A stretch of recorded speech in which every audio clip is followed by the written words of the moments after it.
Good evening. Welcome to the April 15th, 2026 meeting of the Falmouth Conservation Commission.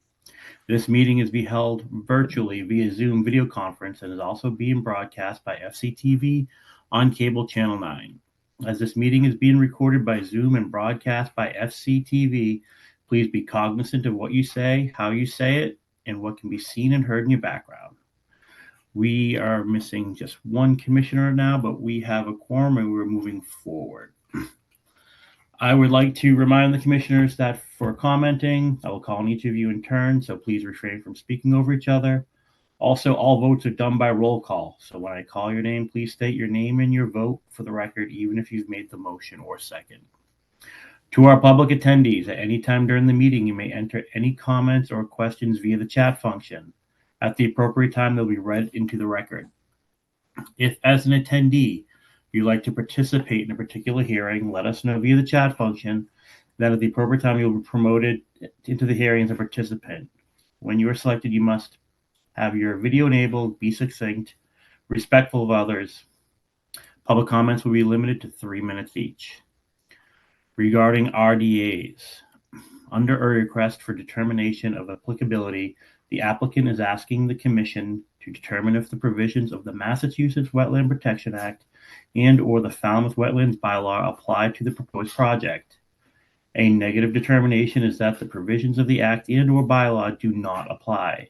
Therefore, the project may proceed as proposed. A positive determination means the provisions of the Act and or bylaw do in fact apply and or may require some conditions. Therefore, the project would require a notice of intent application.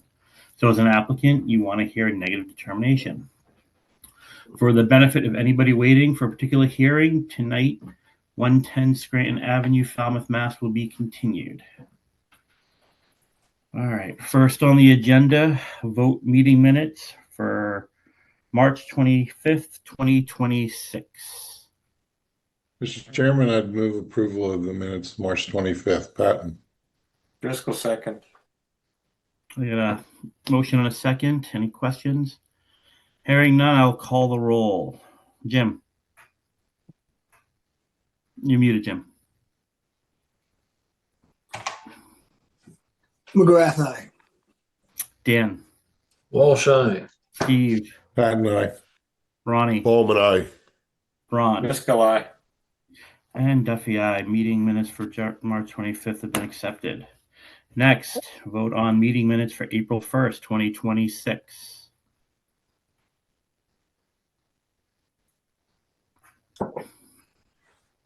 I'll make a motion to accept the minutes of April 1st, 2026. Driscoll. Bowman, second. Got a motion and a second. Any questions? Hearing none, seeing none. Jim. McGrath, aye. Dan. Walsh, aye. Steve.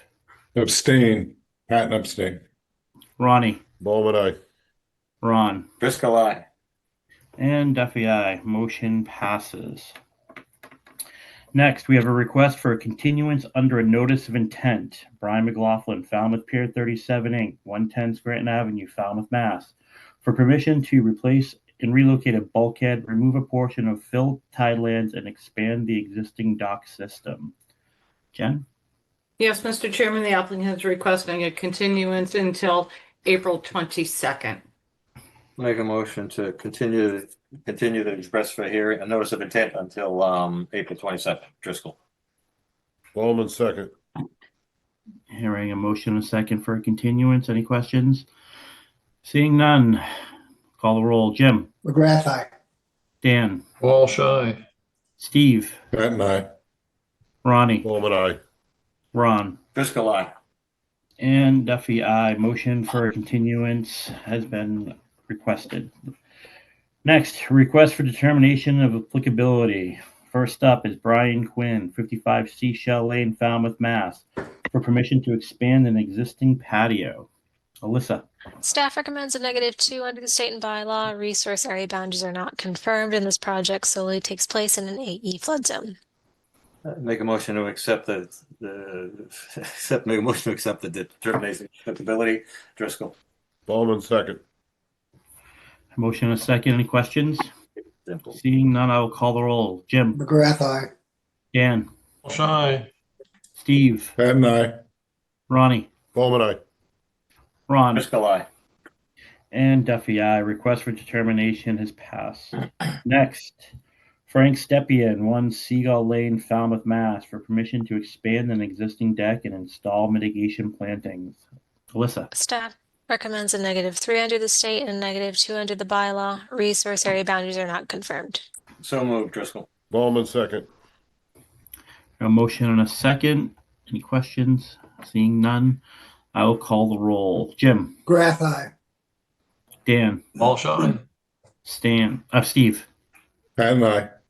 Ronnie, Bowman, aye. Ron, Driscoll, aye. Dave, Kent, aye. and Duffy, aye. Motion passes. I'm on a Zoom with the conservation. Next, we got Carl Cavossa, 34 Maravista Avenue Extension, Falmouth, Mass, for permission to fill in an existing pool, remove a concrete pad, and remove a propane tank. Alyssa, Staff recommends a -3 under the state and a -2 under the bylaw. Resource area boundaries are not confirmed. So moved, Driscoll. Bowman, second. motion and a second. Any questions? Hearing none, we'll call the roll. Jim, McGrath, aye. Dan, Walsh, aye. Steve, Patton, aye. Ronnie, Bowman, aye. Ron, Driscoll, aye. Dave, Kent, aye. and Duffy, aye. Motion passes. Next, Robert Thompson, 33 Penzance Road, Falmouth, Mass, for permission to remove 1014 dead and declining trees. Alyssa, This project is going to be re-advertised, so you don't need to take a vote tonight. perfect. Next, Conor McLaughlin, 88 and 110 Scranton Avenue, Falmouth, Mass, for permission to remove concrete, install astroturf, and install plantings. Alyssa, Staff recommends a -3 under the state and a -2 under the bylaw. Resource area boundaries are not So confirmed. moved, Driscoll. Bowman, second. got a motion and a second. Any questions? Seeing none, call the roll. Jim, McGrath, aye. Dan, Walsh, aye. Steve, Patton, aye. Ronnie, Bowman, aye. Ron, Bowman, aye. Driscoll. Dave, Kent, aye. and Duffy, aye. Motion passes. Next, we have a continued request for determination of applicability. Heather McCarthy, 4 Joyce Street, Falmouth, Mass, for permission to raise and rebuild a single-family dwelling with a patio, covered porch, and garage, install 5 drywells, reconfigure a driveway, and install a new Title V sewage disposal system. Alyssa, Staff recommends a -2 under the state and bylaw. Resource area boundaries are not confirmed, and this project solely takes place in an AE flood zone. So moved, Driscoll. Bowman, second. a motion and a second. Any questions? Seeing none, I will call the roll. Jim, McGrath, aye. Dan, Walsh, aye.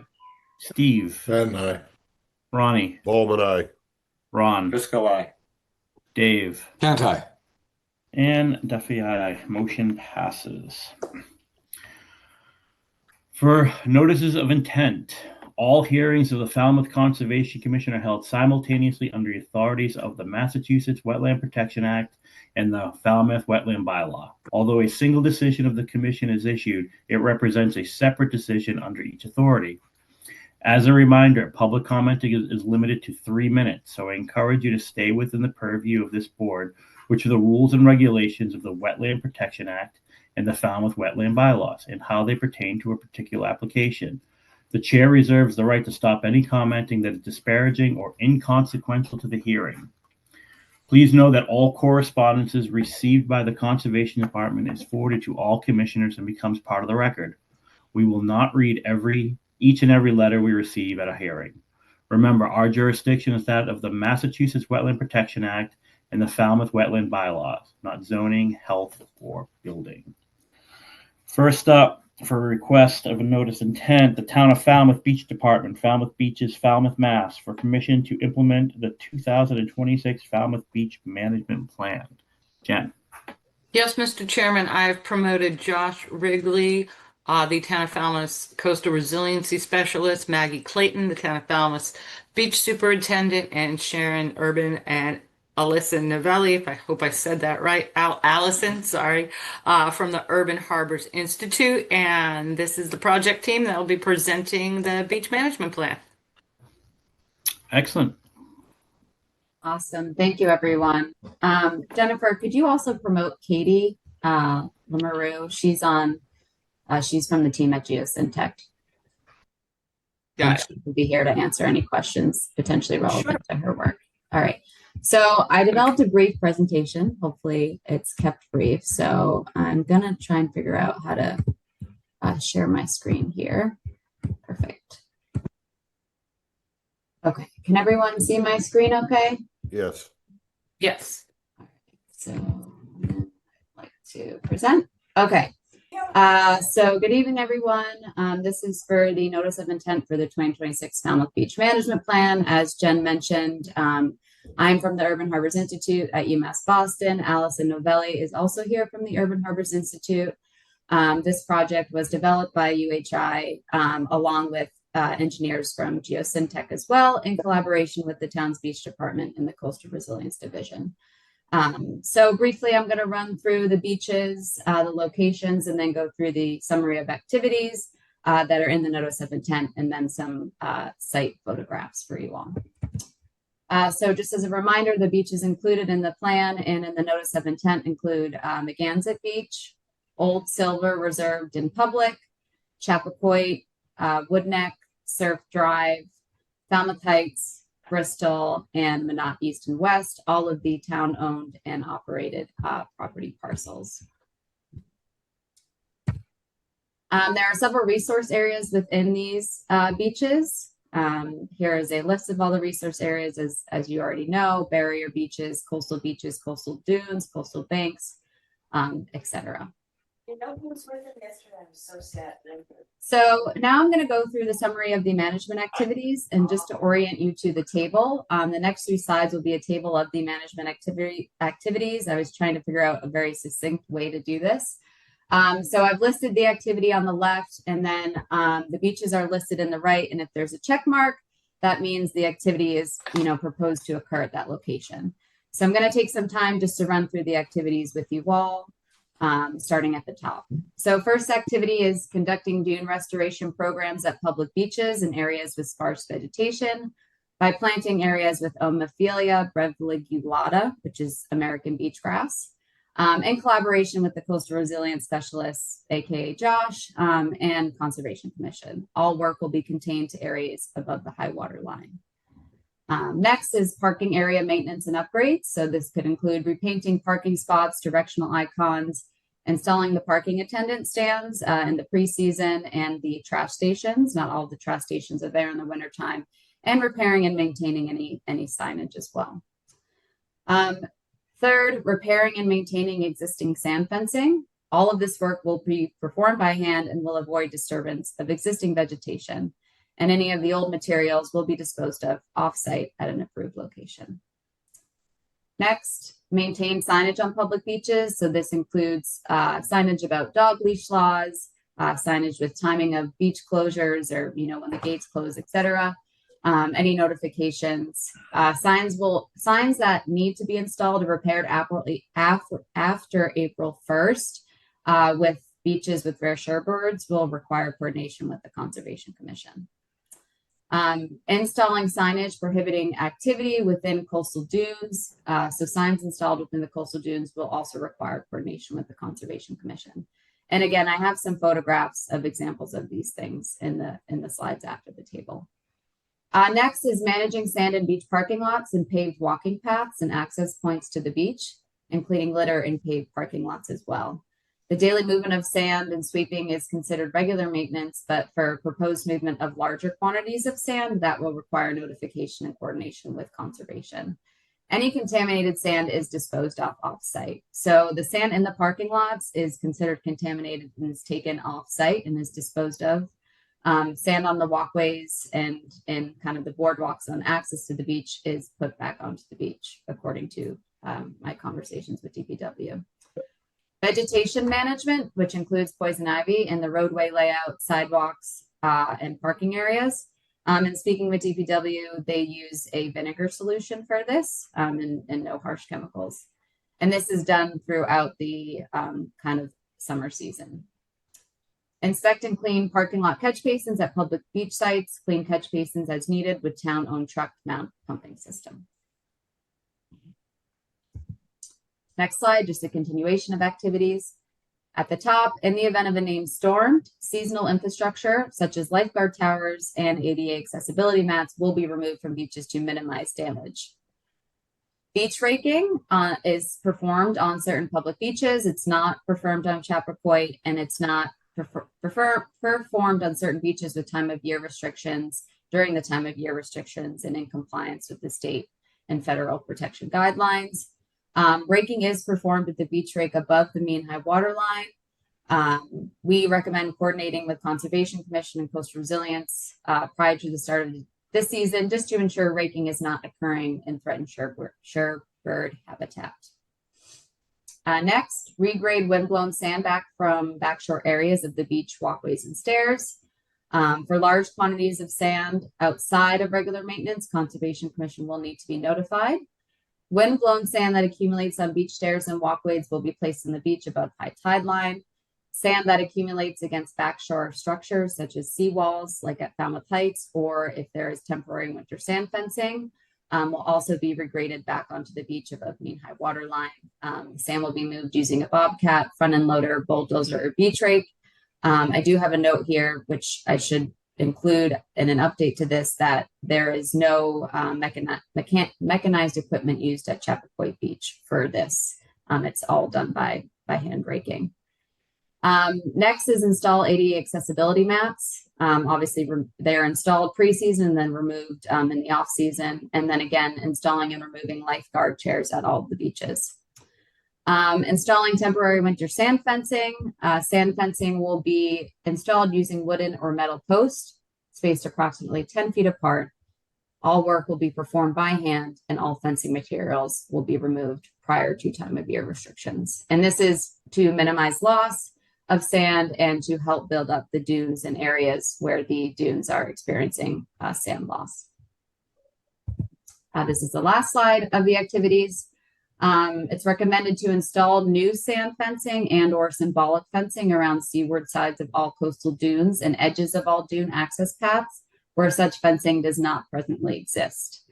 The sand fencing should be attached to wooden posts installed about 10 feet apart. The post could be installed using a rubber tired backhoe with an auger attachment in locations where access will not disturb the dunes, and should be installed by hand in all other locations. The fencing should be stapled and or wired to the post by hand and should be no taller than 3 feet high. Symbolic fencing, which is that fencing that is put in when there are events with a lot of people on the beaches, should be installed using wooden or metal stakes driven by hand and connected with string and delineated by fluorescent surveyor tape. And all symbolic fencing should be removed after the events are complete. And the purpose of that symbolic fencing is really just to protect those coastal resource areas. Second to last, repair existing sand fencing, split rail fencing, wind fencing, and guardrail fencing as needed. All work in the coastal dune and coastal beach areas should be performed by hand and should avoid disturbance of existing vegetation. Additional repairs within the wetland resource areas may require review and approval from the Conservation Commission if beyond regular maintenance. And then lastly, continue to replace handrails with corrosion-resistant materials on existing beach access stairs with older style handrails. And all work will be performed by hand and excess materials removed off-site. So thank you for listening to that. I know that was a lot of information all at once. Now I'm just going to go through some of the site photos from our visits at each of the beaches, just to show you some of the items that are included in the activities. So first up, this is Penzance Beach. Just as an example, we have some wooden wind fencing here. This is a sign on the coastal beach that would be maintained if it's, needs to be repaired. And here is the parking attendant booth that are moved to the entrance of the parking lots in the summertime. So all of these parking attendant booths are kept in the parking lot over winter, but they're just kind of tucked back and then they're brought to the entrance and secured. This is Old Silver Beach, reserved and public. At this location, there is a seawall. There are also several access stairs, and this is an example of railings that are rusting and that should be replaced with corrosion-resistant materials and updated. For example, if you look at this railing along the access ramp, that is an updated railing. This access ramp also shows you how sand can build up along the pathways and how that sand would be brought back onto the beach because it's on one of the beach access pathways. At this location, there's also temporary winter fencing in the wintertime to help build up the sand. And there's also sand fencing and signs keeping off dunes that should be maintained. Chappaquiddick Beach. This site has temporary winter sand fencing as well, as I mentioned. This is just an example of how the sand will build up in the off season and how that will be regraded. This is an example of a wood board put up on an access location. Again, a parking attendant booth that will need to be moved and an example of beach signage to be maintained in season and off season.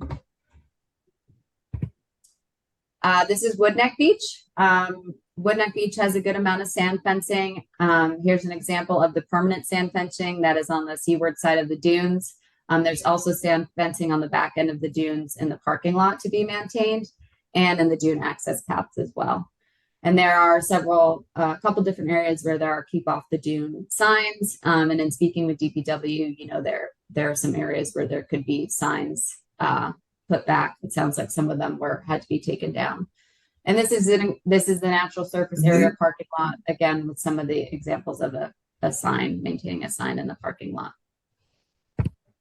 Okay, now we're going to the south side of the shore. This is Surf Drive Beach. Again, here are some keep off the dune signs in the natural surface area parking lot at Mill Road. Here's an example of a split rail fencing that would need to be maintained in the parking lot. This is permanent sand fencing along the seaward sides of the dunes. And here we have temporary winter sand fencing that is currently implemented before April 1st. And this is a wooden structure to be maintained outside of the concession area. Falmouth Heights breach. Pretty minor here because of the seawall. One of the activities here is focusing on, continuing to update handrails where needed. Regrading here happens because of the sand that gets pushed up on the back side of the seawall. And so the sand that is pushed up here would be regraded onto the beach above mean high water. Bristol Beach. Here we have some example of split rail fencing. There's also split rail fencing along the parking lot. There's a wooden retaining wall up against the backside of the dunes in the parking lot. And as you can see, this is kind of just an example of sand in the parking lot. This sand would be removed and disposed of off-site at the DPW disposal site. And this is just a dune access path here. And there's a wood board just kind of protecting the sand. Well, it's trying to protect a lot of the sand from coming over in the parking lot. And lastly, Minot Beach. This has a natural surface area parking lot. It also has temporary winter sand fencing implemented here. Several areas of keep off dune signs. This is an example of a beach sign for dog leash laws, and then some sand fencing as well. All right, I'm going to stop there. I do have the existing condition plan maps on hand that are from the notice of intent and from the beach management plan. If those are helpful, I can run through them. Just let me know. I did want to note that there are certain beaches such as Woodneck, Minot, and Surf Drive that have estimated and priority habitat. So a filing was submitted to NHESP and we're still waiting for a review. So we would need a continuation. We'd like a continuation of a hearing to 5/6 because we're still awaiting the review. I did see that we did also send a notice of intent to DMF because of some of the beach raking and regrading of sand, which is happening on the coastal beach area. And they did submit an email this afternoon with their review. I just have to take a look at it, but we'd also need a continuation to address their comments as well. All right, I will stop there and take questions, comments. Thank you, Shannon. Is there anybody else speaking from your group? Not at the moment. I think we're just kind of all here in case there are questions that we can all help answer. Perfect. All right. Well, you can stop sharing for now. Okay. Jen. Yes, Mr. Chairman. So as Shannon said, this is an update of our beach management plan. I believe the last time we did one was in 2008.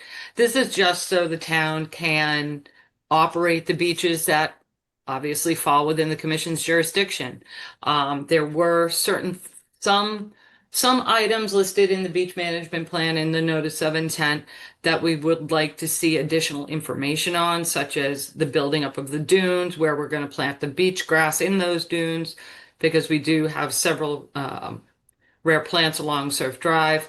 But we will work closely with the beach committee, beach department, coastal resiliency specialists, and if need be, an amended order would be filed for certain activities. But again, this is just so the town can operate the beaches, and we felt that, almost 18 years later, we really did need to give the beach management plan a fresh look, and update it as needed. Shannon, we're still waiting for natural heritage comments. DMF time of year restriction for horseshoe crabs. So that's all that was really in that one. All right. We still do not have a DEP number. Did you check with Lakeville to see if they received it? Okay. Yeah, I reached out to a contact that was provided by Fallon Amy. I got an automatic reply, so I was gonna try and give them a call. Okay. So I have to. Yeah, I'm on the portal right now. We don't have a number, so we'll have to Okay. continue because I unfortunately cannot close the hearing without that number. Okay. So I'll follow up with them then. Yeah, and I think there were just a few other items that we flagged that may need amended orders to complete, but I think mostly it was, develop long-range plans to eliminate discharge stormwater in Falmouth Heights. That might require, like, stormwater management might require an amended order. The building up of the dunes might require additional information to our office, but we do work closely, our department, with the beach department and with Josh, so the board can feel comfortable that the beaches are the work being done on the beaches is in accordance with your regulations and your mission. That's all I really have to say, Mr. Chairman. Thank you, Jen. Alyssa, do you have anything to add? Not at this time. Thank you. All right, I will open up to commissioners. Dave. Thanks for the great presentation. I don't know a whole lot about the beach area. I would say that if staff is comfortable with this, I am certainly comfortable as well. That's all for me. Thank you. Thank you. Dan. So, given Jennifer's introduction, so what period of time do we expect this document to actually live for? That's a great question. The last one lived for 18 years. Right. I would think in the plan we do have a recommendation to review the plan every year, every 1 to 2 years, and then update the plan every 5 years, or begin the process of updating the plan every 5 years to keep it more up to date. And I will just make a note too that as you notice, there are several recommendations in the plan that aren't in the notice of intent, and those are recommendations that are up to the town to kind of move forward and implement. So will likely require additional permitting, additional notice of intents, or work with additional consultants as well. Got it. So again, maybe back to Jennifer or the staff. So do the other permits that are required get pursued independently? Because it's not clear that these and those are on the same schedule of when they need to be renewed or updated. Are you talking about what I just mentioned about amended orders? So there could be both, but you can go back to it's not 100% clear to me. The permit here and the dredging, beach renourishment, and the other ones completely overlap in terms of timing, because that one came into existence sometime last year. This is going to go for, who knows, 5 or 10 years. So they don't perfectly overlap. So I'm just trying to figure out, and when you get the other ones you mentioned, who's watching to make certain that all the permits are in place before work starts on things going forward? Again, we're in pretty close communication with the beach department, with DPW. We're constantly monitoring the beach's permits, so we have a pretty good handle on, if one's going to expire or not. I see how the board thinks it's a little disjointed where the beach nourishment largely lives within the comp dredge permit. There are certain beaches in the comp dredge permit that are not permitted for beach nourishment. We were having that discussion today. I don't believe Chappaquiddick Beach is in the comp dredge permit. Woodneck is not in the comp dredge permit, and neither is Old Silver. Although Old Silver is pretty stable and doesn't require any nourishment. But they do overlap and they don't. But I can tell you, Dan, I don't think I'm really answering your question. I apologize that we do closely monitor the permits to make sure they're all in place before work is being done. Okay, so essentially, for example, using your example of planting something or what have you, they're going to come back to you in order to get a permit in place. Because I remember last year there was an attempt to plant grass on one of the beaches and it got shot down. Right? Correct. So it isn't on this schedule, it's on an as needed basis is what it comes down to. Correct. Got it. All right. So you guys keep track of the activities and the rest because there's back and forth. Okay. Because the chart that Shannon had was helpful because it went through this list of the activities and it actually included what beaches, because it was a little bit of a challenge to flip back and forth a couple hundred times to figure out what was going on between which beach in the document. So that's helpful in just trying to understand that piece of it. And the thing I tried to do in this is figure out what things actually required independent permits to make certain they were happening. So I just suggest when this is updated in the future that there be that summary and you include the indication of whether there's a permit, a date of a permit, and the rest, so we can all look at it and go, everything's in place or will be in place by a certain date, so that we it's just documented and it's all there. That's all I had. Thank you. Thank you, Dan. Mr. Chairman, may I jump in? Shannon, I think it would be helpful if you could email your PowerPoint presentation to us and then we can submit that.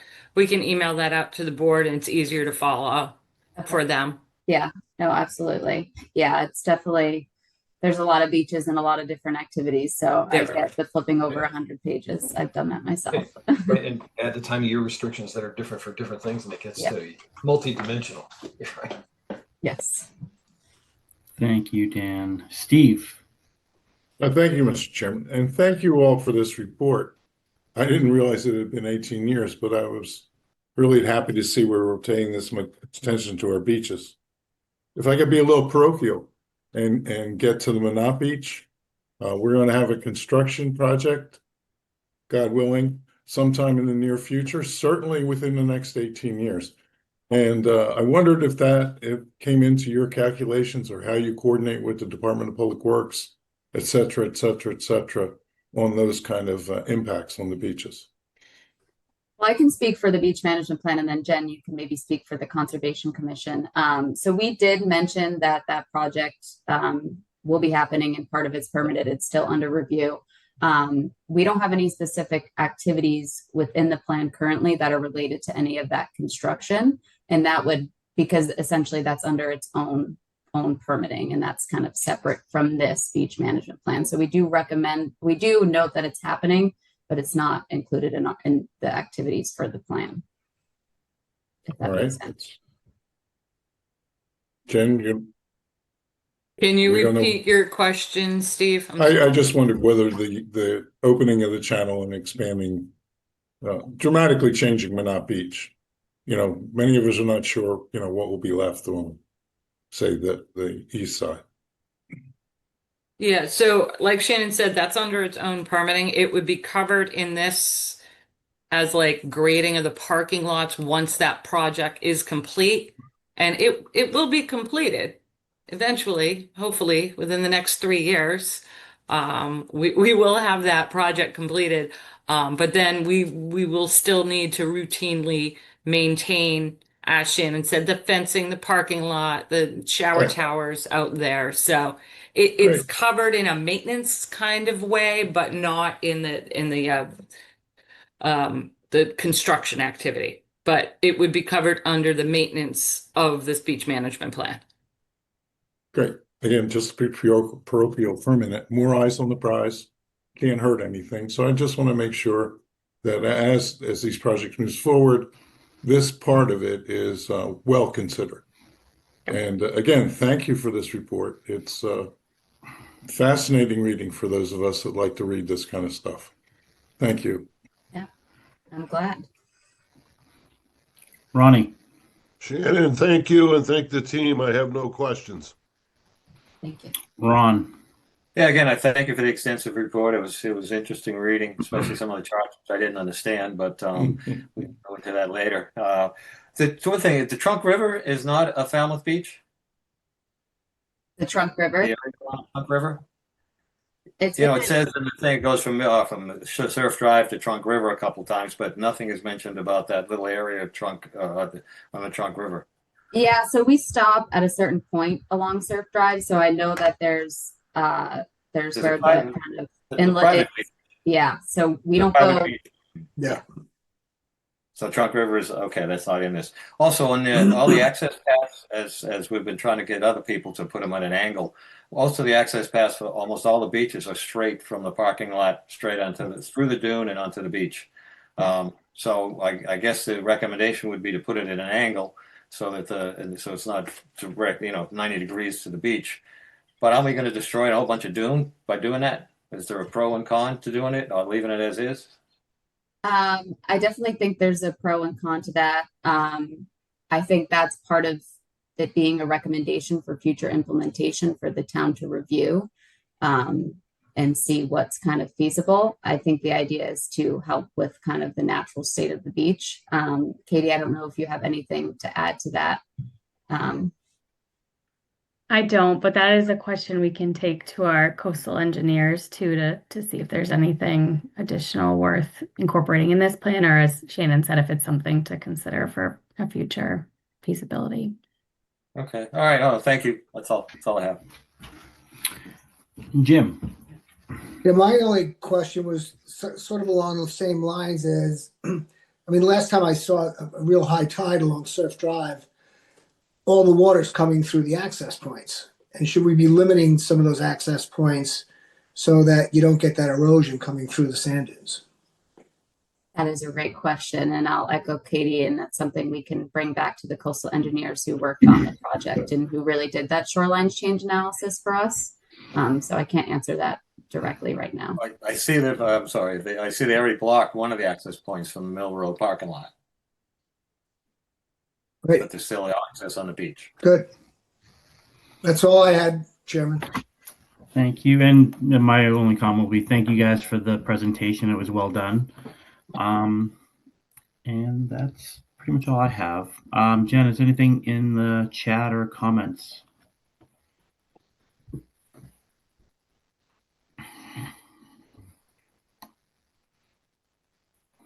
Just Maggie Clayton wanted the board to know that Trunk River falls under town-owned versus town-maintained shoreline. So the Trunk River Beach is nestled between an association beach, Ron. Yeah, Moores Beach. Yeah, Woods Hole. No, Moores is further east. So as you take that bend and surf that goes up towards Oyster Pond, Yeah. that corner is Huey, then the town, then it goes back to Huey. So the town, and correct me if I'm wrong, Maggie, does not actively maintain. We don't groom that beach. We don't staff that beach with a lifeguard. Well, there's a lifeguard there. I don't believe it's the town. Okay. Yeah, Maggie, can you speak to that? sure. Thank you, Jen and Commission. So Trunk River is included in the seasonal portable toilet beaches contract. So there are portable toilets placed there seasonally and maintained under the same contract as like the portable toilets at Mill Road parking lot or at Chappaquoit, etc.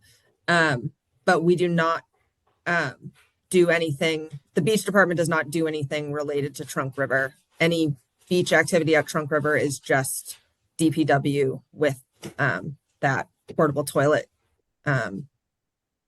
contract and the any trash disposal. There's no lifeguard, no parking attendant at Trunk River, and has not been for 20 plus years. But there is a lifeguard there, but it's not Falmouth. It's not a paid Town of Falmouth lifeguard run. Okay. Just curious. Thank you. All right. I will take a motion to continue. We cannot close, Mr. Chairman, because we do not have a file number. To continue till May 6th. Oh, okay. I'm sorry. Accept the motion to continue to May 6th. If anybody wants Is it to May make 6th? So moved, Pat. I'll make a motion. All right, we motion and a second to continue this hearing till May 6th. I will call the roll. Any questions? Dave? Anti. Dan?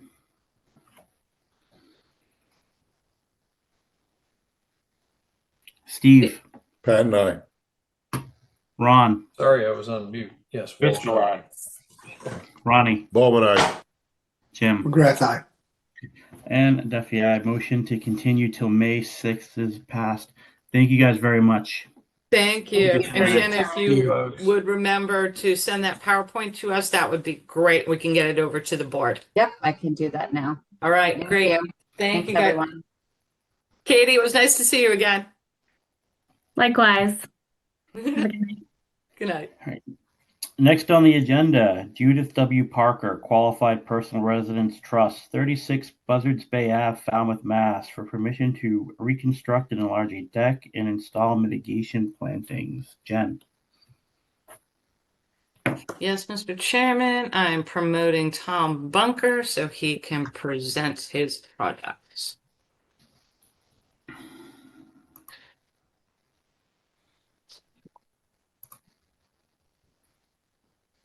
Oops.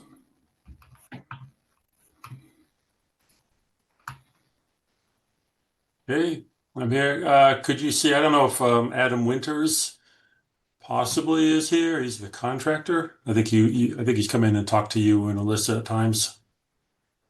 But I'm not sure if I he's don't see anybody by the name of Adam Winters. okay. If anybody else is here for this project, if they would raise the hand function, that would be great. I don't see anybody, Tom. I'm sorry. No, I can do it alone. Okay. Okay. So for the record, my name is Tom Bunker, professional land surveyor with BSS Design. And we prepared this plan for this Parker, 36 Buzzards Bay Ave. And as I mentioned, of course, Adam Winters is the contractor. Jill New, our architect. And if I may, I will share the screen and show you what it's about. Floor is yours, Tom. Thank you. So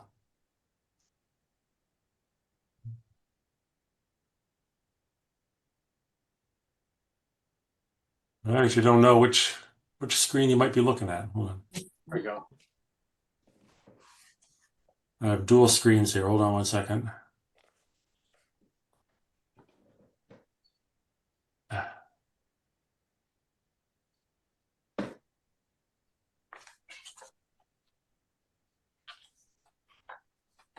Does it work better like that? Do you see the screen? No. No, No. Must be back on this one we then. see a winter. There we go, Tom. Yeah. But yeah, Okay. I've just got to put you guys back onto the other screen. Well, I don't need to, I guess. Anyway, this is the town GIS with the site highlighted. So you see it's uphill from the Woods Hole ball field, and this area around here is all wetland. And goes drastically uphill from elevation 3 or 4 up to the 30s or something. I can show you our site plan. So we're up to elevation 34 here. Flood zone is down to 15. Down at the bottom somewhere is that wetland that surrounds the ball field area. Flood zone 15, it's greater than a 10-to-1 slope here, and it's greater than a 4-to-1 slope. As you can see where the contours widen out. So the contours, the top of the coastal bank runs up this way. So it gets up near the edge of Spring Street. This lot backs up to Spring Street. There's the coastal bank coming up. Buzzards Bay Ave is here up at elevation 42, the ground elevation. Then there's a walkout lower level. So we're at about elevation 34 in this location. So it's a coastal bank that touches another resource area, being the freshwater wetland down at the bottom. So it has a 50-foot zone A running right along through this way here. And then there are other 50 feet for a total of 100 feet, zone B up in here, cutting through the house. So most of the lot that's in jurisdiction is in zone B, and there's this little corner down here in zone A. The existing house, this is an odd situation I'll mention. It's like a zero lot line. This is one structure on two different lots with two different owners. And there's kind of, even the ZBA didn't know quite what to do with it, how to separate the two or whatever. But you can see that the coastal bank, the structure gets closer to the coastal bank here than our half of the structure is in this location.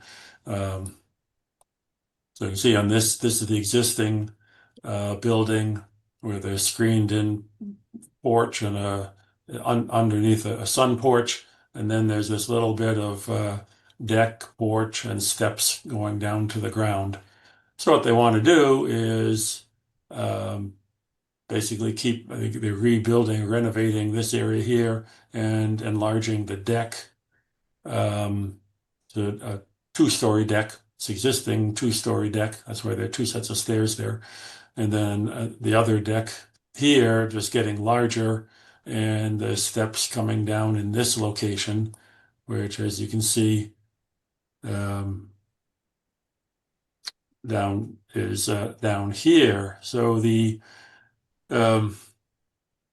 there is increase of area of 181 square feet in this area.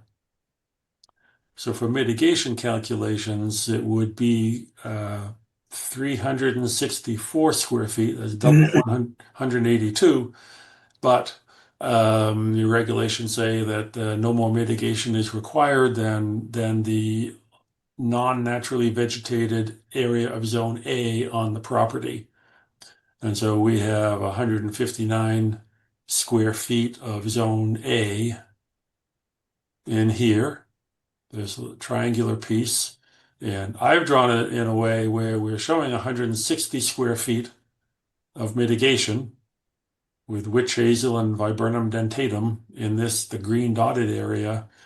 And I'll have to admit, I wasn't quite sure I understood the staff's comment. You should have I'll have this, the red triangle, if staff, Alyssa, is suggesting that needs to be planted out into that triangle. I had a term for it. That sharp little bit going out into the driveway, even though it's not paved, I called it the pain in the asphalt. The interrupting the driveway. I would wish that we could keep the gravel driveway here and keep the 160 square feet of mitigation. I think this is kind of routinely done if there's a structure or something paved that's in zone A, that we can get the mitigation back out into zone B, so which I have here out in zone B. And so I'd like to hear Alyssa or Jen speak on that, if rather this has to be planted out, but really you can't plant a sharp point like that anyway. Or if we can do the mitigation this way. So in this location here, there's a nice stand of witch hazel.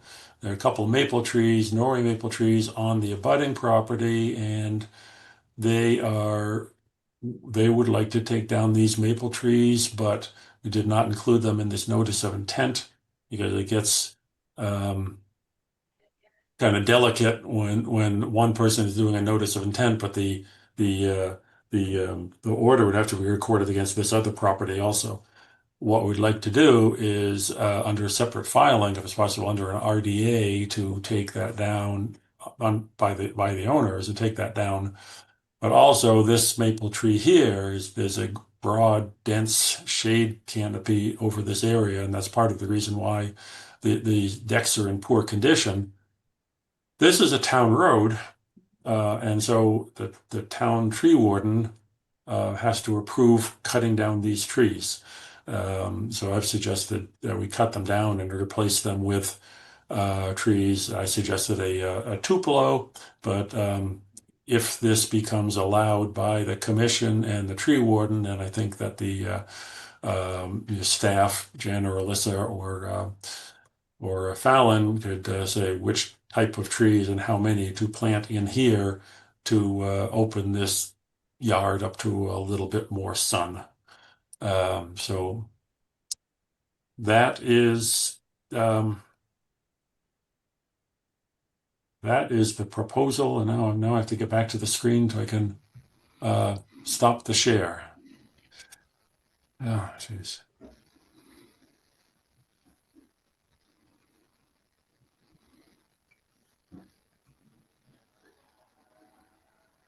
Kind of lost the Zoom screen here.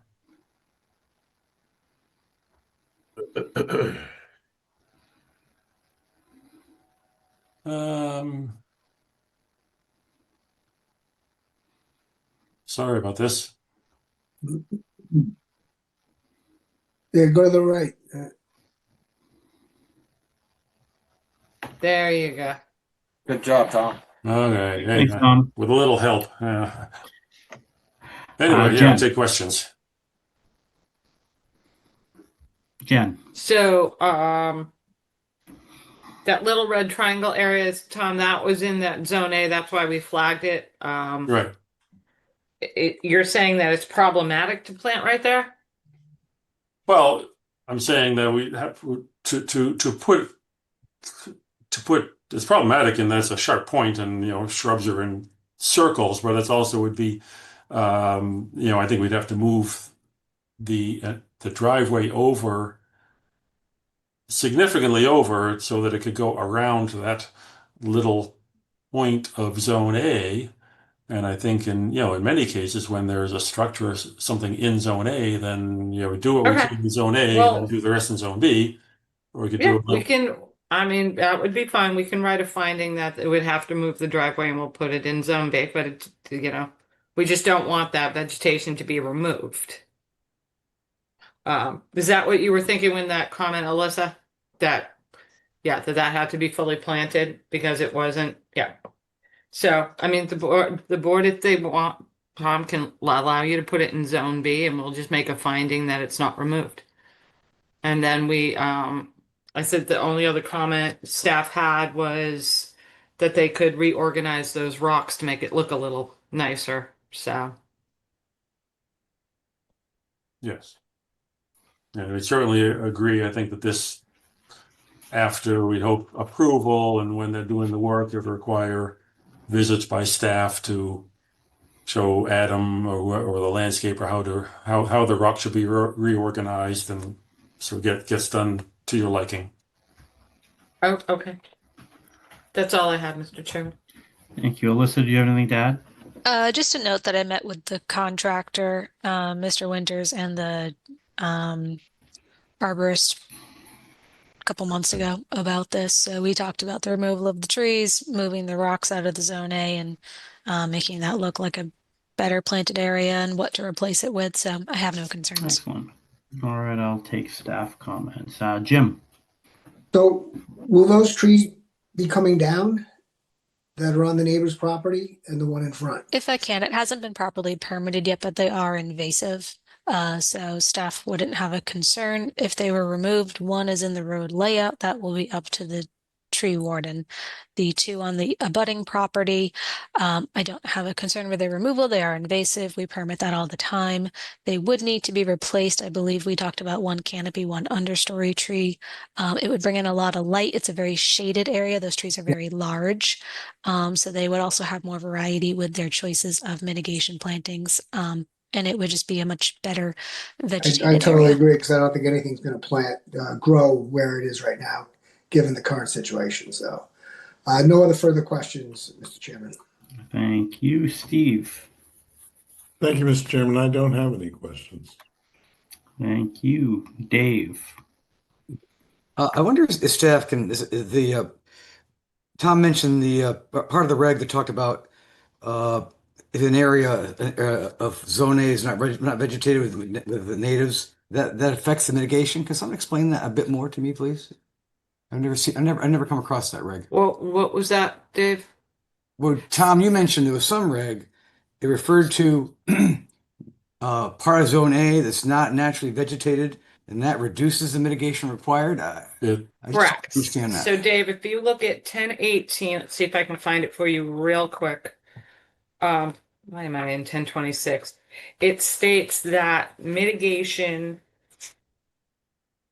how is it stated? It's like mitigation, like Tom said, if the zone A is fully vegetated, you don't need to mitigate. Right. If That's right. let's say Mhm. it only takes 200 square feet to completely vegetate zone A, but the calculations are saying it's 400 square feet is required, we're only going to plant that 200 square feet, because if zone A is fully vegetated, they don't need additional mitigation. I see that. The point is to bring zone A to full vegetation. Correct. Now that makes Exactly. sense. I got And it. yeah, and I will find that reg for you, Dave, and That's I will okay. email that to you. No, I understand it now because I Okay. understand that part of it. There's only one other question. So the trees that are on the abutters property, how would they come down? Has there been discussion with the other owner? Would it be would they have to do their own applications quite separate from this? And has there been any conversation with If them? I may, there have been conversations between the two owners and the owners of the other property where the two maple trees are in agreement or would like them to come down, and it it just depend on what type of filing our owner, the Parker, could make the filing, with the other owner's permission to cut the trees down, or the other owner could make the filing. So they are working together on that, I guess. Yes, they live so close. They're friendly and they cooperate. Good. That's all I have. Thank you. Thank you, Ron. I have no questions. Thank you. Good luck with the deck and good luck with those trees. Dan. I've got no questions, Mr. Chairman. Thank you. Ronnie. Thank you, Tom. No, I think most of my questions were answered about the trees. I think it'd be beneficial for them to come out, especially for the mitigations and keeping things dry around the house. That's it. Yeah, same here. Thank you, Tom, for your presentation. Thank you for listening. All right, Jen, anything in the chat or public comment? Nothing in the public chat or Mr. Chairman. Excellent. Make a motion to close the hearing and take it under advisement. Driscoll. Holman, second. Motion and a second has been made to close the hearing. Any questions? Nope. Not seeing any. I'll call the roll. Jim. Grath, aye. Steve. Pat and I. Dave. Dent aye. Ron. Driscoll, aye. Dan. Walsh aye. Ronnie. Holman, aye. And Duffy, aye. Motion has been passed to close the hearing and take it under advisement. Thank you, Tom. Yeah, thank you all. Good night. Thank you, Tom. Good night. Next, we got Matt Neglin, 0 Toby Lane, map parcel 41010000C000, Falmouth, Mass, for permission to construct a single-family dwelling and accessory dwelling unit on a wooded lot, install a Title V sewage disposal system, and all associated gradings, clearing, and landscaping. Jen. Yes, Mr. Chairman, I have promoted Scott Maselli up to present his project. Hello, Scott. Hello, everyone. I'm trying to get my screen to work, and I'm not sure if that is going to work. I'm not sure I'm going to get my video here. Hold on one second.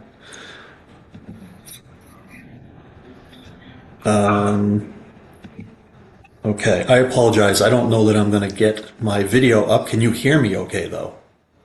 Okay. We can hear you. We can hear you. Mr. Chairman, if you give me one real quick minute, I will pull up his plan for him. You should be Excellent. able to share. The video's on, it's just black. Yeah, I can still share. I just don't know Okay. why my computer video is not working. So I'll Scott, do you have a little like a little switch on the actual computer that may be blocking your camera? It does that when I do this. There you There you go. Go. You just taught me something I never knew about my laptop. Nice, Nice catch. I can there, do Jim. it. Nice catch. Thank you. Nice. Thank you for that. No Never knew problem. what that button was for. All right, Scott, the floor is yours. Thank you very much, Mr. Chairman and members of the commission and staff. My name is Scott Michelli. I'm a professional engineer. I'm here to discuss a notice of intent application for Matt and Maggie Naglin. I don't know if they're on. They are the owners of the property.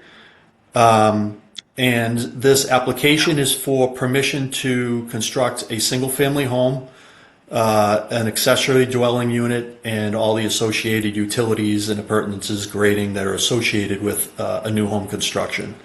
0 Toby Lane is an undeveloped lot. Let me see if I can just pull up and share kind of the GIS.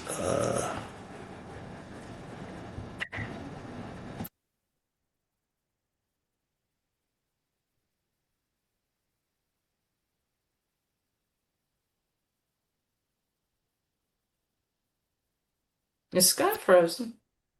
Nope. I'm just No, trying to. I'm trying to pull up. Did that show up as a share? No. No.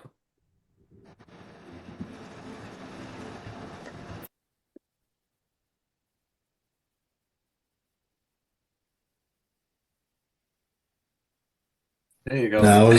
There you we go. go. Okay. So 0 Toby Lane is an undeveloped lot consisting of about 1.01 acres. It's located on the south side of Toby Lane and the east side of Central Avenue. The property is surrounded on basically all sides by existing single-family homes. The lot is fully wooded. The topography slopes down from Central Ave down to the resource areas, starting at an elevation up by Central Ave of about elevation 21. And once you get down to the resource areas, it's around elevation 1 or 2. Jurisdictional resource areas that overlap the property are associated with Eel Pond, and those include salt marsh, bordering vegetated wetland, land subject to coastal storm flowage, and that includes VE14, AE12, and Zone X, and coastal bank also. There is also the limit of moderate wave action overlaps the property, but it coincides with the VE14 zone. The salt marsh line, which is in red, which is closest to the resource area on the left of the page, and the BVW were flagged by Marsh Matters Environmental Inc. in early December, and those were located by instrument survey. And then the coastal bank was determined by topography, mostly represented by figures 3 and 4 of DEP policy 19-2. The property does not lie within any mapped limits on estimated habitats or priority habitats from natural heritage, and there are no vernal pools or potential vernal pools within 100 feet of the property. So what's proposed is a 6-bedroom home along with a 2-bedroom ADU, so it's a total of 8 bedrooms. All of the proposed work falls outside of all of the buffer zones except for we're proposing work within the Zone B to the coastal bank. Overall, the project results in a lot coverage calculation of about 10.2%. That's both the structures and the hardscapes. And the area within the Zone B is about 3% of that 10% is located within that zone.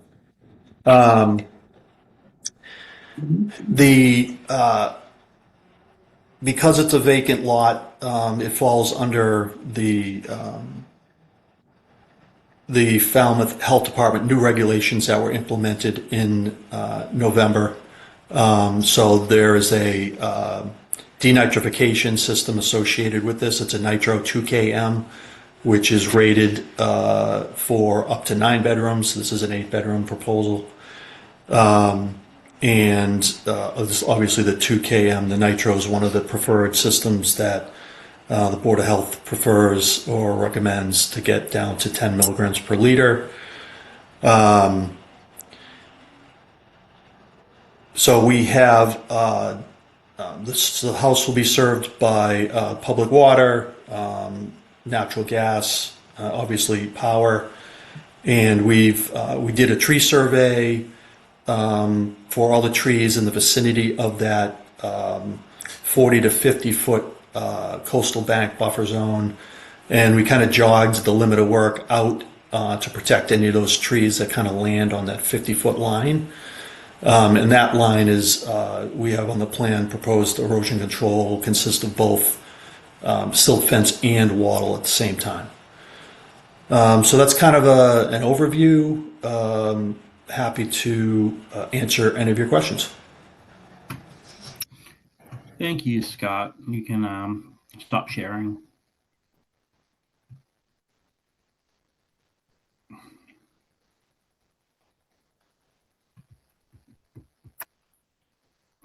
I'm on. Where are you? There we go. Sorry about that. Thank you. Jen. I don't believe I have any questions, Mr. Chairman. Thank you. Thank you. Alyssa, anything to add? Just one comment, Scott. I forgot to mention this the other day.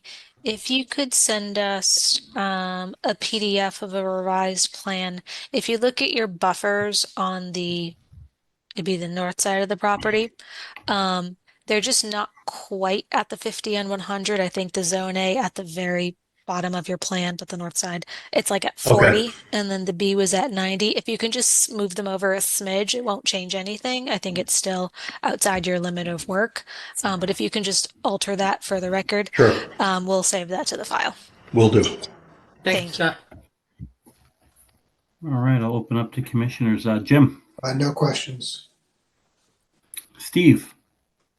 No, I don't have any questions. I wasn't sure why it was in front of us, to be honest, but the lot's interesting. Good luck. Thank you. Dave. I'm all set. Ron.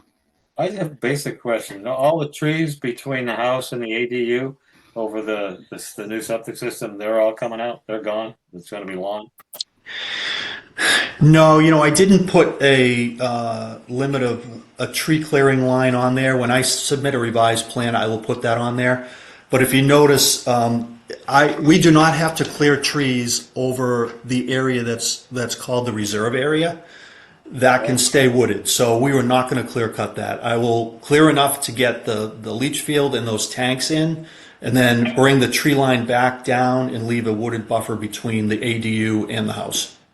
Okay, thank you. That's all. Dan.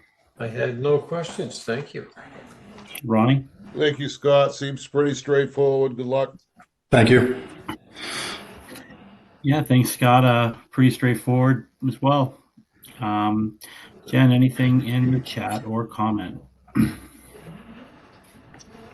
Nothing in the chat. And nobody's hand is raised anymore, so I think we're good. All right.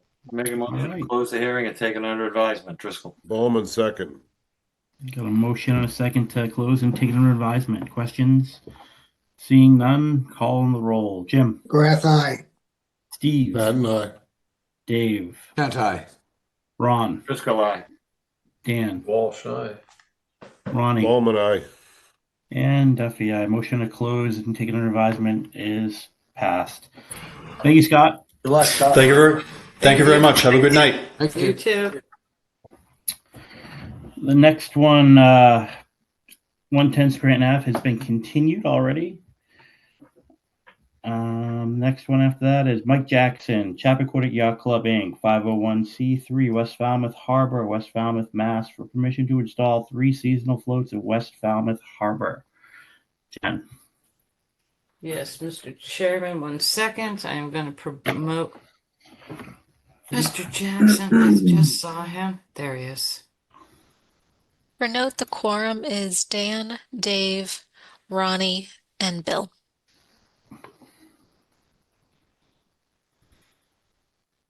Say that again, please. You are not on the quorum, Steve. It is Dan, Oh, Dave, Ronnie, and Bill. okay, thank you. You missed him. Mr. Jackson, am I promoting anybody else to join you this evening? No, just me, Jen. Thank you. Okay. Would you like me to get started? Go ahead, Mr. Jackson. The floor is yours. Okay, thank you. Mike Jackson, Board of Chappaquiddick Yacht Club, Inc., 501c3. This is a continuation of a hearing for resources, land under the ocean and land containing shellfish for floats on moorings 300 feet, greater than 300 feet offshore. We wanted to bring to the attention of the Commission new regulations that were just published in March for the harbor master for 10A permits, which is the exact set of regulations that apply to this particular situation. And we'd like to request that the Commission seriously consider using these regulations in weighing in on our project. The requirements under the new 10A regulations from March are the harbor master can permit floats on moorings, and the floats must be free floating at all tides. And it says parenthetically, may not touch bottom.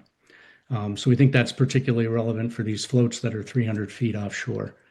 In response to some of the questions, I think particularly Commissioner Kent's questions about the depth details and so on, we had our consultant, CR Environmental, produce additional data for you in the form of depth profiles across the 3 areas to try to make clear the floats, the draft of the floats, and the space underneath the floats at each of these 3 locations.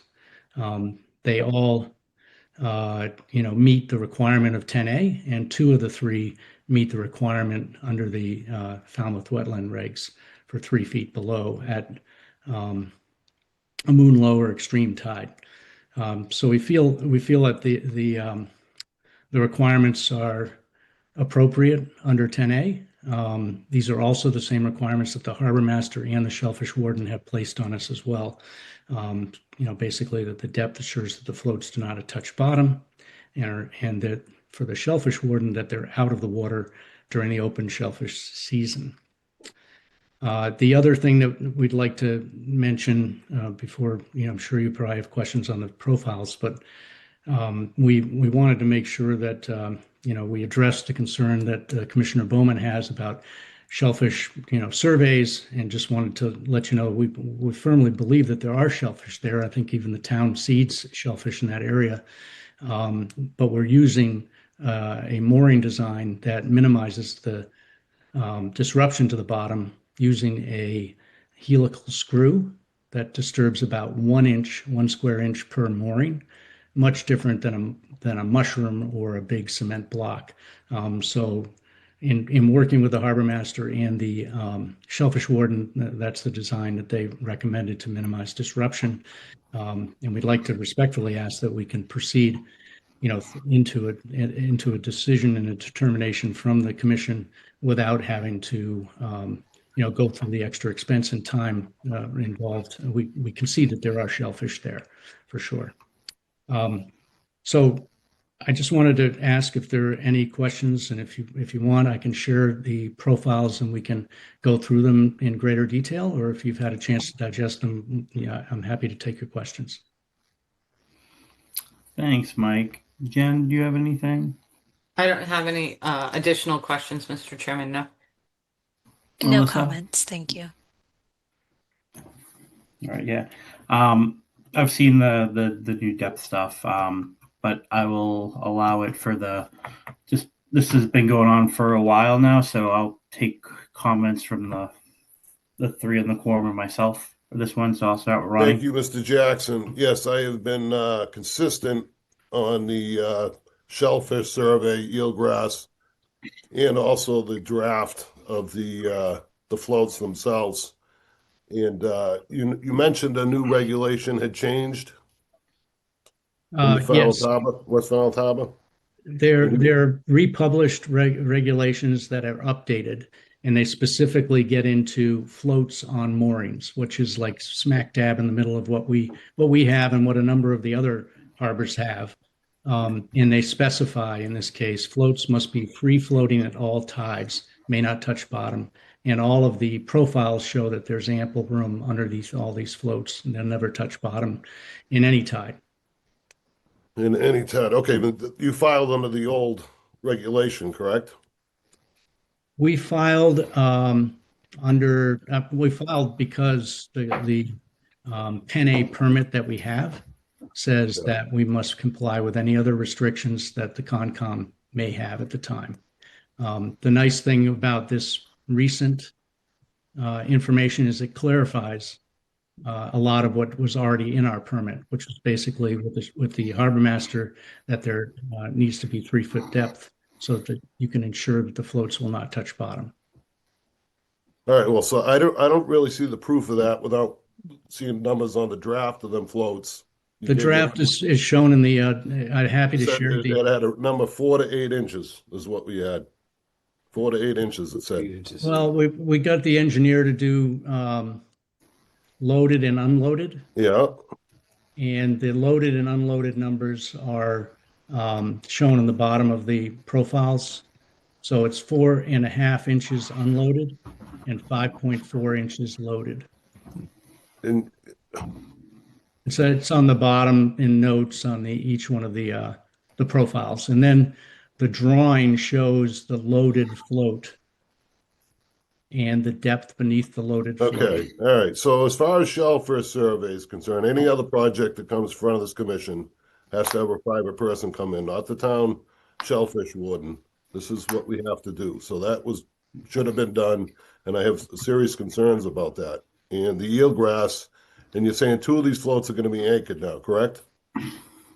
They're going to be anchored bow and stern, or fore and aft. So they're not going to move. So sunlight's not going to get down to. They're not going to move. They're going to look like a 20-foot boat on a mooring, but not swinging in this case, because that's what the harbor masters asked for. Now, we would love to have them swing for a variety of reasons, but the concern, I think, has been depth. And as you can see in the profiles, if these swing, they start swinging out over shallower water. So we agree that fore and aft may be the best approach. And these will be in and out of the water, only in the water for a few months. Okay, that's all I got. Thank you. Thank you. Dan. So can I just share a screen for a second? Ultimately, I think this is going to come down to what set of rules apply. So let me just try to do something. See if I can get this to share the document. All right. So you guys seeing the screen? Seeing the spreadsheet? Yep. All right. So what I did, Mike, is I took the survey depths, which are here, and then duplicated again right here. And I took the data we were told at the last meeting, which was that the depth of the floats would go down 8 inches. So that's your 0.6. It's 2/3 of a foot versus what you just said, which is 0.45 feet, which is what the current data says. Right. I subtracted the error that's noted in your report from the survey company and then took your extreme low tide. So you take your numbers, depending on which set you use, the old 8 inches or the current 5.2 inches. And so here's what you end up with. That said, let me just show you something if I can. If you look at the NOAA website for the data you used, and you look at the operational forecast system, which is what that data comes from, and if you look down here, it says their forecasts are accurate to within 6 inches. So if you take the 6 inches, if I go back to the spreadsheet, if you take the half a foot, hang on a second. If you take the half a foot off, this is where you end up with depths, regardless of which one of how deep the floats go. So I think if we use our rules, the current rules, in all cases, you haven't got enough water. So I think the question, Jennifer, comes back to what applies at this point with this new set of rules from the harbor master. I just don't know what jurisdiction we got to apply at this point. So the 10A float, the 10A mooring, that is the 10A float regulations are strictly under the harbor master. Okay. They do not apply to the Concom. Okay. All right. Then based on the numbers I just went through and the data that I see, there's just not 3 feet of water under the floats under any condition in any of those locations.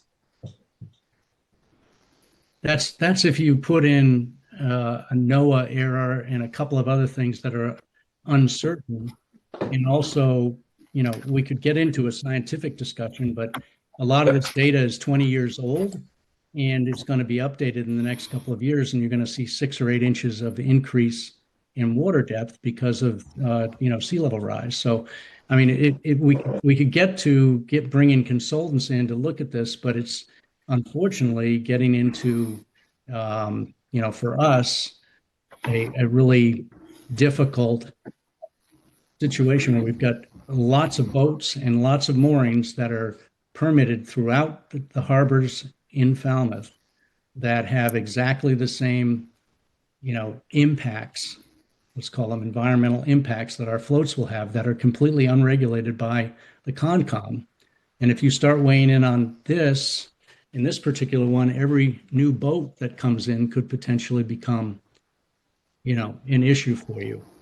And I think you have an opportunity with the shellfish warden and the harbor master in this new state laws for harbor masters, under the CMR regs that give you an opportunity to say there's not an environmental impact from these sailing floats.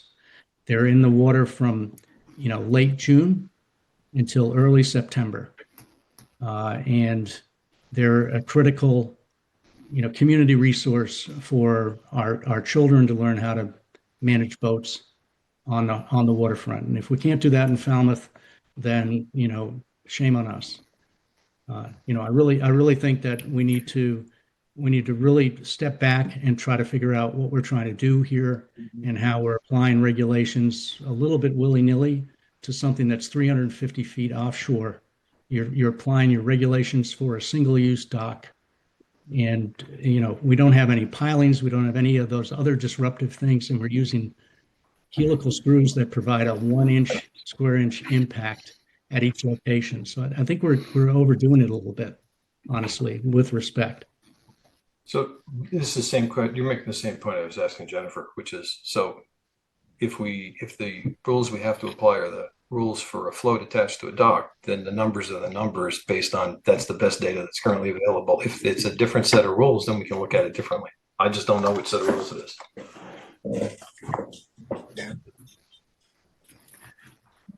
Dave. Mike, you mentioned the new regs. For instance, they talk about, you say that these floats will never touch the bottom. I guess my question is, this may be a question for staff. What if this did happen and we did touch bottom a couple times this summer or a few times with low tides? Would that be a project stopper? Would that be serious enough that we would end the program during the summer? How serious is it if it touched the bottom a few times? Enough to stop this thing? Well, I think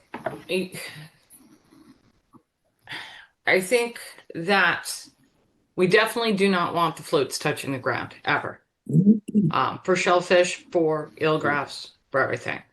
I do believe that the new 10A permits require them to float at all times. I think the board, we could have a discussion on, if you allowed it, and we monitored it this summer, that could be a possibility. Unfortunately, the Harbor Master's 10A permit was contingent on Conservation Commission's approval. Unfortunately, we don't have any real regulations regarding 10A floats. We've always left that up to the Harbor Master. All we have to go on is what we regulate on docks and the floating end of docks. And our regulations say the floating end of a dock needs to have 3 of water at the lowest point. Again, those are attached to a fixed structure. They're a little bit different. They're closer to shore.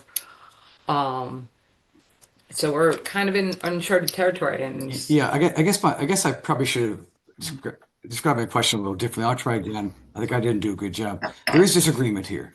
Which regs to use, which areas to use. It's difficult, to know. Will they touch bottom? I think there's a question there. Will they? We don't really know that, I don't think. I guess my answer. I think we do. Could we start? Do we know they'll touch?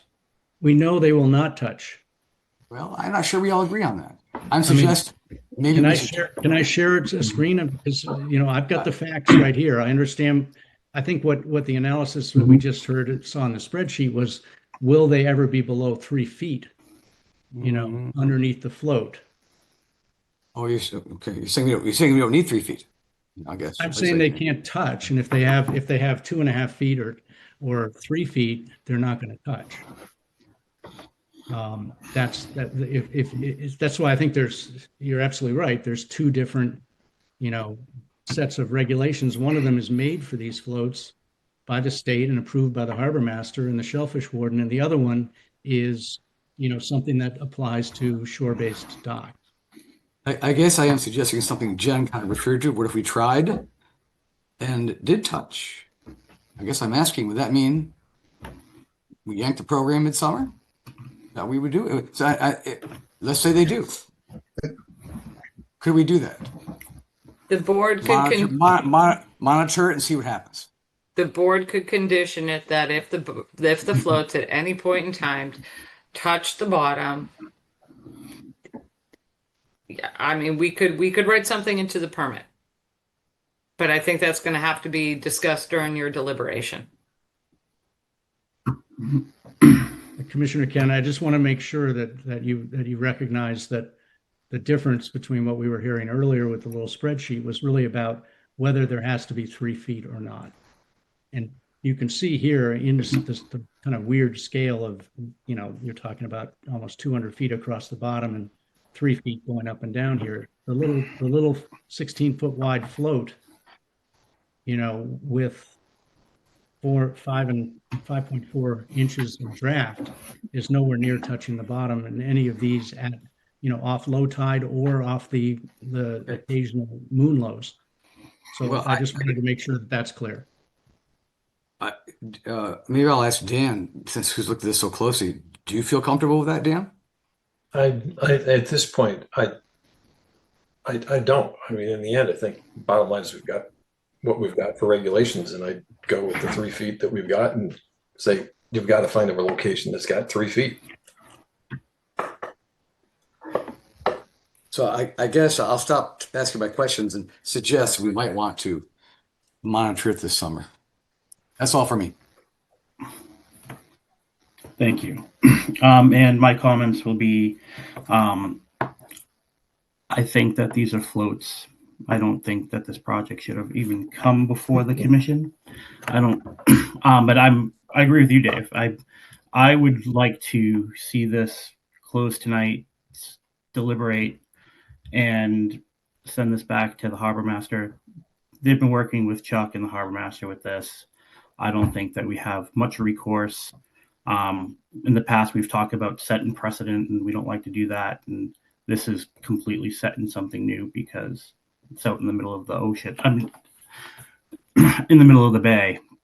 But I would condition it if, for whatever reason, these floats touch the bottom and did hit the bottom, then they would be removed, not relocated. So that would be sort of the hard stop. Like, I have no problem with this going forward, and and then having this under the purview of the harbor master.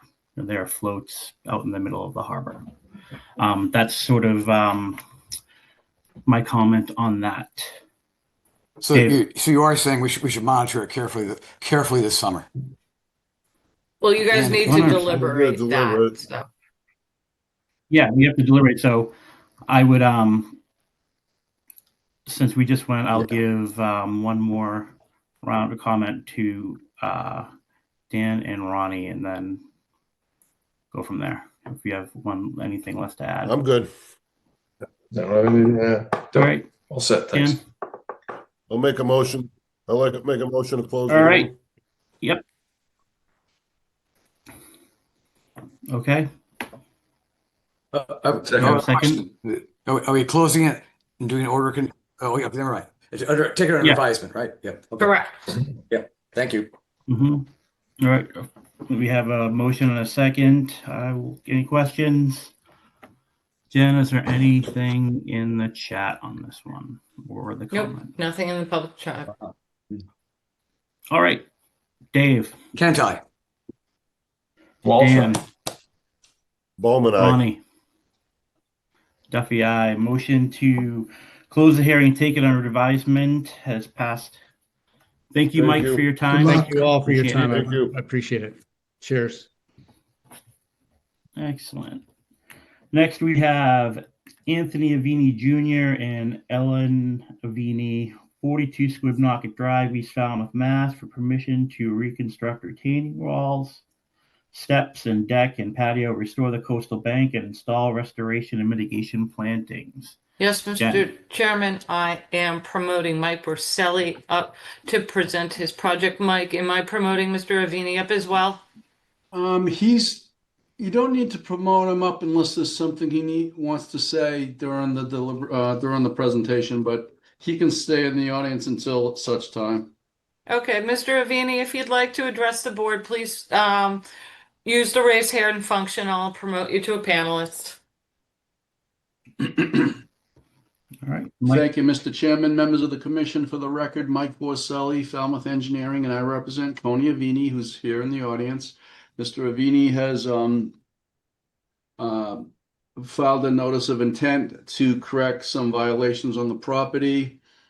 He has responded to an enforcement order. He has presented his plans to you. We have worked closely with your staff to resolve things relative to the unpermitted work that is proposed to be removed. And I think we're there. I think we're at a place where you could close the hearing and take it on advisement and issue an order of conditions. The most recent staff report update had just confirmed that we made the revisions that were requested at the last go round, and there were two simple comments on the revised plans. One of which is a good one for Mr. Avini. The number of required plantings can be reduced from what was proposed as 75 to a number smaller than that. I don't remember exactly, because we hadn't adjusted it from a previous calculation. I think there's going to be a requirement for like 40 to 45 plants instead of 75. The one sticking point that we have a resolution for is in the placement of the mitigation planting. So I would like to share my screen briefly to show you that. Go ahead. This is the most recent plan. I'm going to zoom in on a couple of locations. On the north side of the house, where the dingo access is with these black dashed lines, there are two color-coded areas. One is a crosshatched area that originally we had proposed to be mitigation planting, but after working with the staff and looking at photos, it is ornamentals now that we were going to propose to be mitigation, but it really characterized as restoration and cannot be counted as mitigation. It will be native plantings, but it doesn't go to the number that you need to apply for the total area of mitigation. This green shaded area we had wanted to use as a portion of the mitigation. Staff believes that a portion of this can be used as mitigation, but a portion should be restoration. So this area that I'm trying to circle with the hand on the mouse really cannot be counted as mitigation, but will be restoration. On the other side, all of this green will be mitigation. So that means Mr. Avini had two choices. Reduce the required area of mitigation by reducing impervious surface, and the only place left would be to take out some more patio, which he'd rather not. But in working with your staff, they recommend that we enhance take out some of the lawn in the B zone to make up that shortfall. Basically just this shortfall that will have to be relocated mitigation. We're proposing to relocate over here.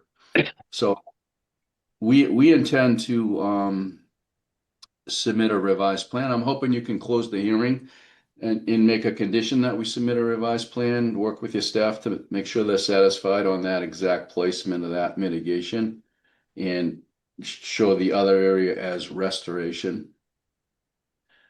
I think that's all that remained. If I'm happy to take questions, I would like to say that this is going to be quite an ordeal for Mr. Avini to correct. He's totally understands that he has to do it. Mr. Avini has had some recent health issues, and we're hoping if you close the hearing and then deliberate, you have 21 days to issue your decision. When you do issue it, I'm hoping during deliberations you can be considerate of the time frame for which he has to complete the work. If you close tonight, you're going to issue in mid-May. Contractors are in their most busy season. We've been chasing down some potential contractors. It's going to end up being, once we retain a contractor, it's going to end up being in the hottest part of a drought summer. So we're hoping you could be sympathetic and give him time to do this through with some date no later than in the fall. So he'll have time to get this all lined up and get the plants ordered and then plant at the appropriate time. With that, I'll stop sharing, and Mr. Avini and I are both here to take questions. Thank you, Mike. Jen? Yes, Mr. Chairman. Thank you, Mike, and thank you to you, Mr. Avini. Mike, we can certainly work with the time frame. We definitely want this the plantings to succeed. It's going to be a lot of work. It's going to be very disruptive. The fall, I think, is an appropriate time to plant, and we can build in some phases that have to be met throughout this summer. But I definitely don't want to see this planted in July and then they're just fighting, drought, water restrictions, if any, and all of that. So right, that certainly can be considered during deliberation. I'm sure Mr. Avini's more than happy to work with you with all that and have meetings on site or whatever has to happen. Thank you. That's all, Mr. Chairman. Thank you. Alyssa, anything to add? Just a note for the quorum, it's Dan, Dave, Ronnie, Steve, Bill. All right. Commissioner questions. Dan. I have none. It looks good. Thank you very much. It's good to see it going forward. Dave. And the same. Appreciate all the work to get this done on all sides. I hope that Mr. Vini's health is well, by the way. And thanks a lot and good luck. Steve. Same. No questions. Glad we're getting this done. And thank the staff for being considerate about these planning schedules. Ronnie. Ditto. Okay. So the only two not on the quorum are Ron and Jim? Correct. Well, Ron or Jim, either of you have a question for Mike? No, I've got the same thing. I think it's great that you compromised and accomplished this. So good luck with everything going forward. Yes, true. Same thing here. All right. Thank you. If there's no questions, Jen, is there anything in the chat or Nothing in the public chat, Mr. Chairman. No hands raised. Excellent. It's your pleasure. I'll make a motion to close. Second it. All right, got a motion to close and second, and no questions seen. I'll call the roll. Dan. Walsh, aye. Dave. Kent, aye. Steve. Pat and I. Ronnie. Bowman, aye. And Duffy, I motion to close and take it under advisement. Passes. Thank you, Mike. Thank you. Next, we've got a request to amend an existing order of conditions. William and Elizabeth Scannell, 314 Quistit Ave, Falmouth, Mass. Request to amend an order of conditions for Mass DEP 255063 to include a new driveway connection and installment of air conditioning units and a generator. Jen. Yes, Mr. Chairman, Mike Borselli is still with us from Falmouth Engineering to present his amended request. Go ahead, Mike. Thanks again, Mr. Chairman, members of the commission. Mike Borselli, I represent the applicant. Caitlin Manfredi may be in the audience. If something comes up, I'm hopeful that she's an architect and representative for the owner. But I've been working closely with Fallon on your staff. There's a couple things that were unresolved on this project when it was originally approved. And if I could, I'll briefly share my screen. Go ahead. Some of you may not have been on the commission at the time this was approved, but this property is 314 Quistit Ave. It's on Quistit Harbor. It's the former National Academy of Sciences. The property was sold by the Academy to private individuals, William and Elizabeth Scannell, and they're undergoing a pretty dramatic restoration of the main house to bring it back to the original era, which was in the 1920s. And they've proposed they received an order of conditions for a few amenities, including a sports court, a cabana, and pool. They're eliminating a very large crushed stone parking area, and they're realigning the driveway. They also received permission to rebuild the licensed dock, and they most recently received approval to undergo an extensive invasive management project on the coastal bank. Sometimes this forest through the trees, and it hadn't been planned out, but it suddenly came on the radar screen that we needed to find a home for a couple of elements that serve the house. One of those being air conditioning units and another being a generator. So we thought it best to apply for an amendment instead of just installing them and dealing with it at time of compliance. So that's why we're here. Due to the size of the house, there's a need for 1, 2, 3, 4, 5, 6, 7, 8, 9 air conditioning condensers. They'll be installed in a vault, so they're below the grade or out of sight, but open to the atmosphere for noise, attenuation, visibility, aesthetics issues as a result of comments from the Historical Commission. And they'll also be they will not block some of the architectural elements of the historic house. The generator is proposed to be placed in the grassy slope that exists between the cabana and a driveway. It'll be depressed with a low profile landscape wall just to attenuate sound and hide it from view.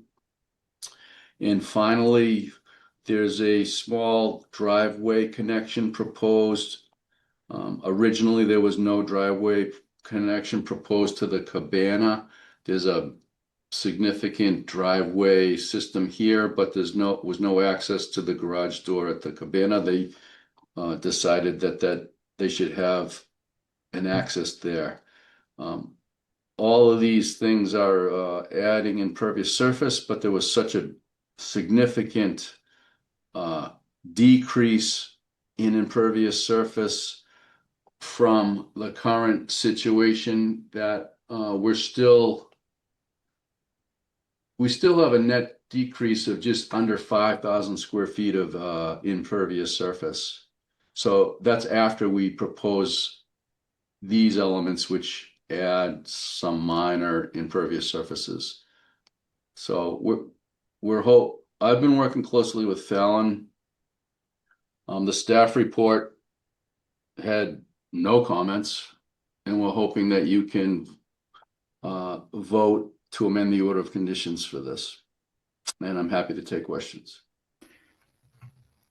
Thanks, Mike. Jen? Yes, Mr. Chairman. Mike, Fallon did have one comment. She just wanted to know if there was a generator needed for the carriage house or if there was one existing. Oh, yeah, Or I'm if one- sorry. Yep. It's okay. I did reply to that to her by email. So the carriage house already has a generator in an Perfect. outside jurisdiction. So this generator won't require like trenching or anything up to the carriage house. Perfect. Thank you. No more questions, Mr. Chairman. Thank you. Alyssa, anything to add? Not at this time. Thank you. All right.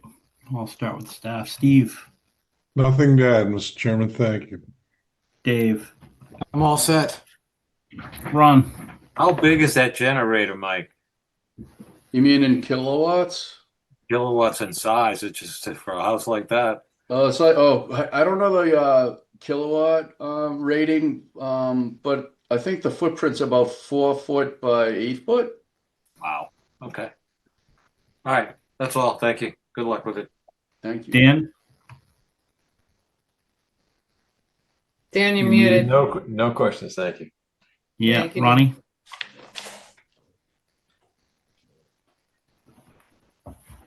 take that as a no. Jim, I'm not on the quorum. okay. All right, and I got no questions. Jen, Jim, you are on the quorum. This is an amended order. It's the first time we've seen it, so you can vote. Oh, okay. Sorry, I thought Alyssa mentioned I wasn't on it. No, it's okay. now that you're on it, did you have a question? No questions. Excellent. So I get nothing. So it's a pleasure. All right. Make a motion to close the hearing and take it under advisement. Bowman No, second. it's an amended order of conditions, right? It's not a hearing, right? Close Don't the we- hearing and take it under advisement. I did All right. first. Perfect. That was correct. You were. Bowman second. All right. Any questions? Jen, anything in the chat? Nothing in the chat, Mr. Chairman. All righty. Well, call the roll. Steve, Pat and I. Dave, Anti. Ron, Driscoll eye. Dan, All shy. Ronnie, Bowman aye. Jim, Grath, and Duffy. Aye. Motion to close the hearing, take it under advisement has been successful. Thank you very much. Thanks, Mike. Have a great night. Have a good You night, too. Mike. Good Good night. night. All right, request to and extend an existing order of conditions. Town of Falmouth, DPW 0 Minot Road, Falmouth, Mass. DPW 254278. Request for a 3-year extension. Jen. Yes, this is the bridge project we were talking about earlier. And yes, they needed, we need a 3-year extension on this. So the staff is recommending granting a 3-year extension so Jim can get his bridge built. All right. Well, any questions, Jim? No questions. Steve? No questions. Dave? No questions. Ron? No questions. Dan? Let's see. So Jen, do we know if they actually got approval yet?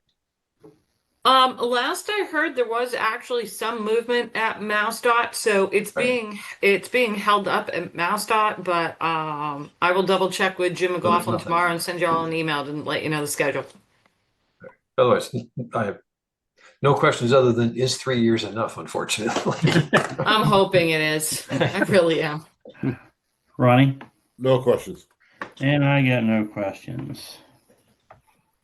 I'd like to make a motion to close and continue for 3 years. Is that what we're doing from this You're date? extending the order of conditions for 3 years, correct? You're approving that request. From this date, okay. Driscoll second. All right, we got a motion and a second to extend this order of conditions for 3 years. Any questions? None. Jen, anything in the chat? Nothing in the chat, Mr. Chairman. All right. Jim? No questions. Oh, Jim, I. Steve? Pat, no. Dave? Can't I? Ron? Driscoll, aye. Dan? Walsh, aye. Ronnie? Bowman, aye. And Duffy, aye. Request for an extension on an existing order condition for 3 years has passed. Next, we've got hearings under enforcement order. Charles and Maria Clark, 41 Davis Neck Road, Falmouth, Mass. Unpermitted cutting, clearing, and expansion of hardscapes within conservation jurisdiction. Jen. I'm going to let Alyssa brief you on this one, but Jim just had his hand raised. I'm going to recuse myself from this. Okay. Alyssa. Yes, Jen, I didn't send a staff report, so I could kind of just talk off the cuff here. Yep.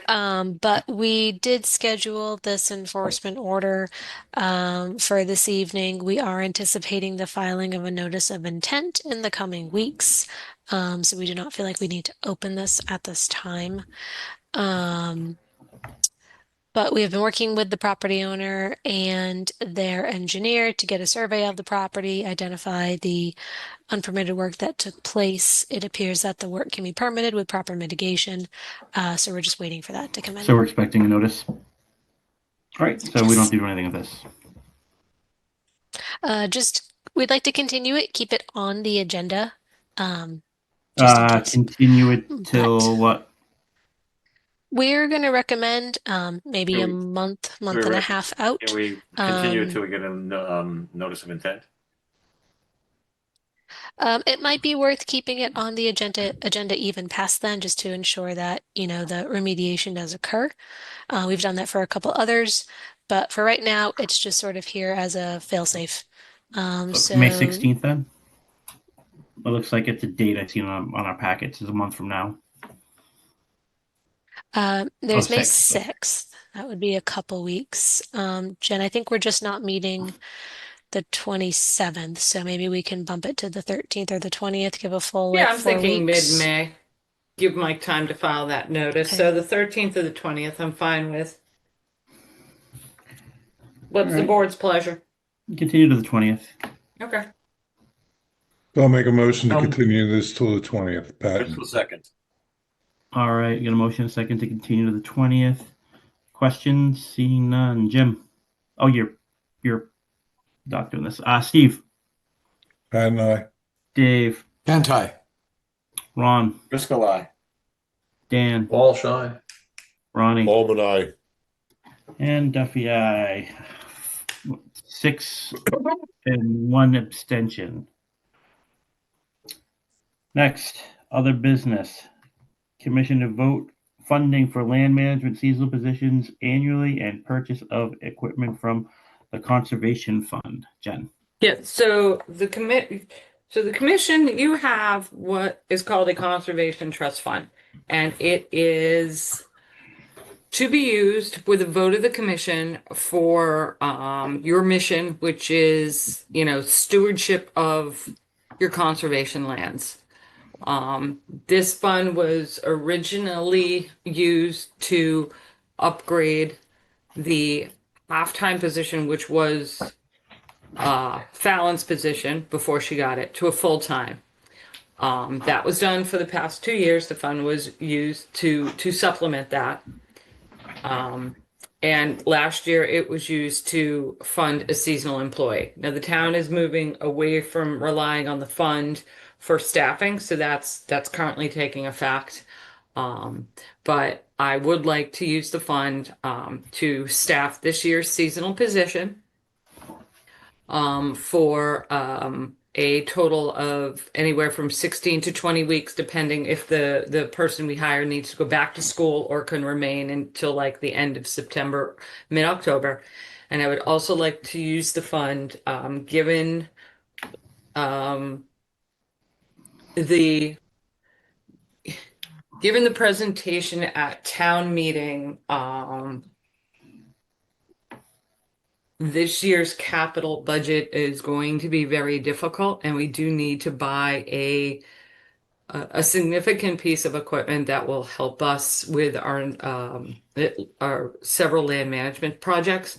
So I'm asking the board to use the fund for the purchase of a Kubota. What a Kubota is just like a small utility vehicle that we can use to get into our parcels and be able to pull material and pull trees and logs and slash out and get materials in. Several of these parcels are, many of our parcels are several hundred acres, and we just don't have the ability to get in there easily. The town, I actually thought the DPW had a fleet of these things and I could just go and borrow one, but come to find out there's one at the DPW. It's in fairly poor condition, and it is used by the Parks Department May through, like, we can't use it after May because they use it to transition the bike path, and they use it in Goodwill Park. So I talked to our former land manager, Mark Kasperzik, about this and what he thought, and his response was he would have been able to get 3 times the amount of work done had he had this piece of equipment. The purchase price of it is around $20,000. Currently, the fund has $202,000 currently in that fund. So those are my requests, and I'm hoping the board will support them. Thank you.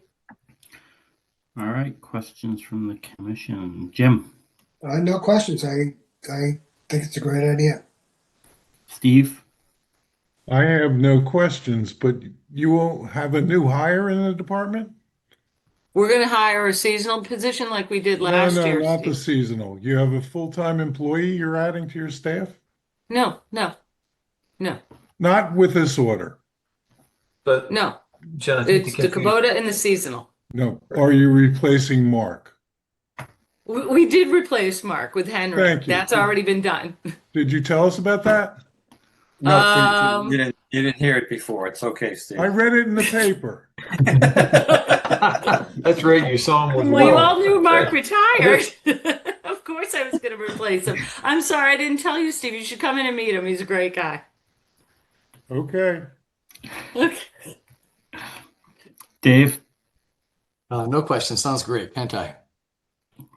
Ron? Does it come on a trailer? We have a trailer. Okay. And the DP, if it doesn't fit on our mower trailer, the DPW, the fleet manager, Edward, said I could borrow a trailer whenever I want. Okay. So. Good. No further questions. Dan? So being one who goes out with Henry constantly to do the land and clear the things, especially after the storm, I can tell you, I've carried a chainsaw for about 2 miles each way, just trying to go out through land. So it would make a huge difference in terms of time to be able to actually get a lot done. So I think it's the Kubota, the quad, whatever you want to call it, it's a great idea. So Alyssa, one thing I didn't, not Alyssa, excuse me, Jen, one thing I didn't hear out of the whole thing. So you've got a cost for the Kubota. What's the cost for the seasonal, approximately? Approximately about $16,000. Okay, and you said there's 202 in the fund, so this is about 40 of it. So, okay, Correct. Got it. All right. No other questions? Ronnie? Paul and I. Excellent. And Dan asked the question I was going to ask about the seasonal, so I don't have to ask anymore. There you go. All right. I'll take a motion. Take a motion to approve the funds for the intended purposes. Driscoll. Baldwin second. A motion a second. Any questions? Seeing none. Jen, anything in the chat? Nothing in the chat, Mr. Chairman. All right. Jim? McGrath, aye. Steve? Pat and I. Dave? Can't I? Ron? Driscoll, aye. Dan? All shy. Ronnie? Baldwin aye. And Duffy, aye. Motion passes to approve the funds for which they were designated for. All right. Next, we got vote orders of conditions. The first one is Nicholas W. Peters, trustee, the 17 Green Pond Reality Trust, 17 Green Pond Road, Falmouth, Mass. Jen. Yes, this is the small house that doesn't quite make that separation, unfortunately, from the limit of work to the structure. On 17 Green Pond, staff does have concerns with the future maintenance of the property if we don't maintain a usable area around the house. It in your preamble to your buffer regs, it does state that the commission at your discretion can basically require that no structure zone. The board typically requires 10 feet. That seems to allow for an overdig of a foundation and just general maintenance in the future around the house. This is going to be a 2-story house. I just think it's needed. Unfortunately, the project just does not meet that setback. Thank you. Alyssa, do you have anything to add on this? All right. Start with some commissioners. Jim? Yeah, I was at that property. I don't know how you put a 2-story house there as well, but I've got no further questions after the last meeting. Steve? Am I on the quorum for this? You're not on either vote, Steve. Oh. Thank you. Dave? Well, I sort of hate to vote to shoot a whole project down, but I think we need to do it. I think we need to require the 10. I agree with Jen. Ron?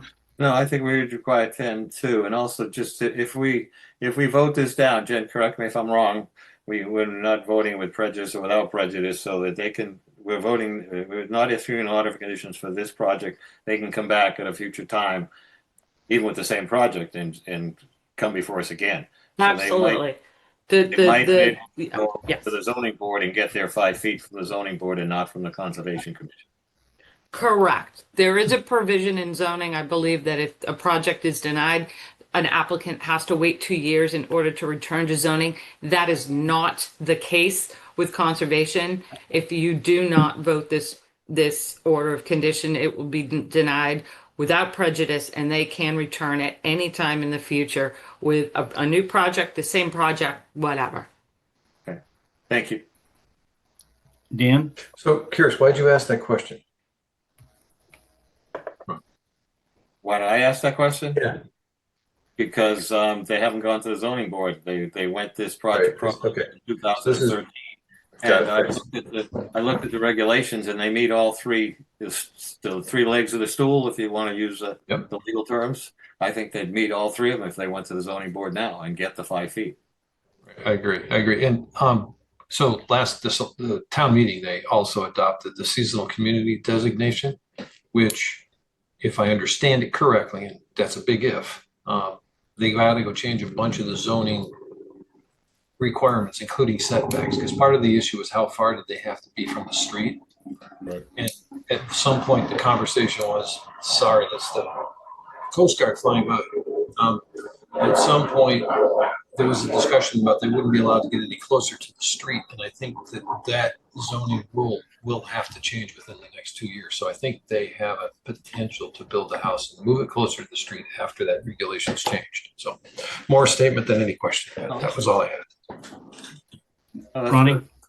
I got no questions.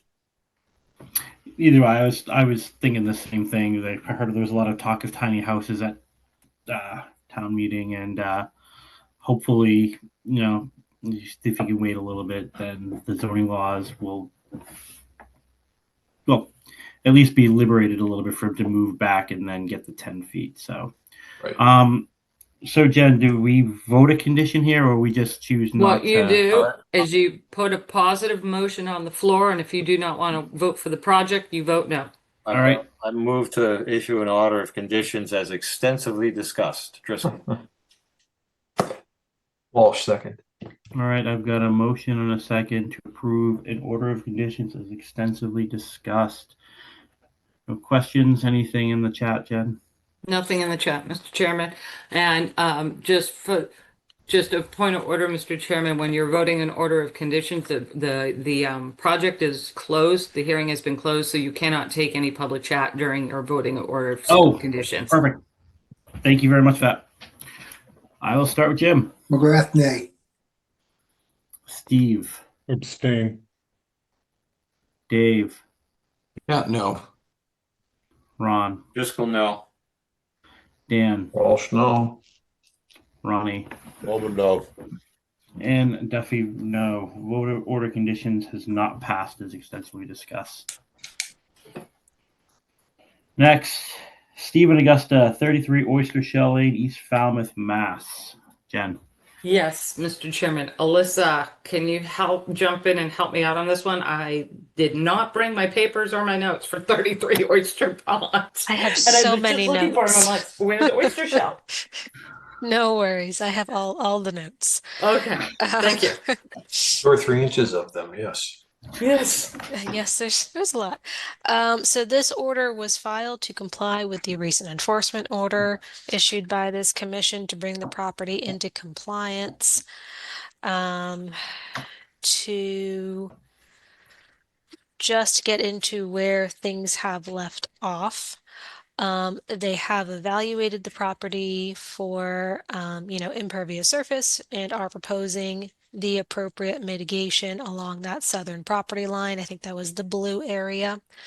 So it is in the zone A to that salt marsh and wetland. There was an outstanding restoration requirement.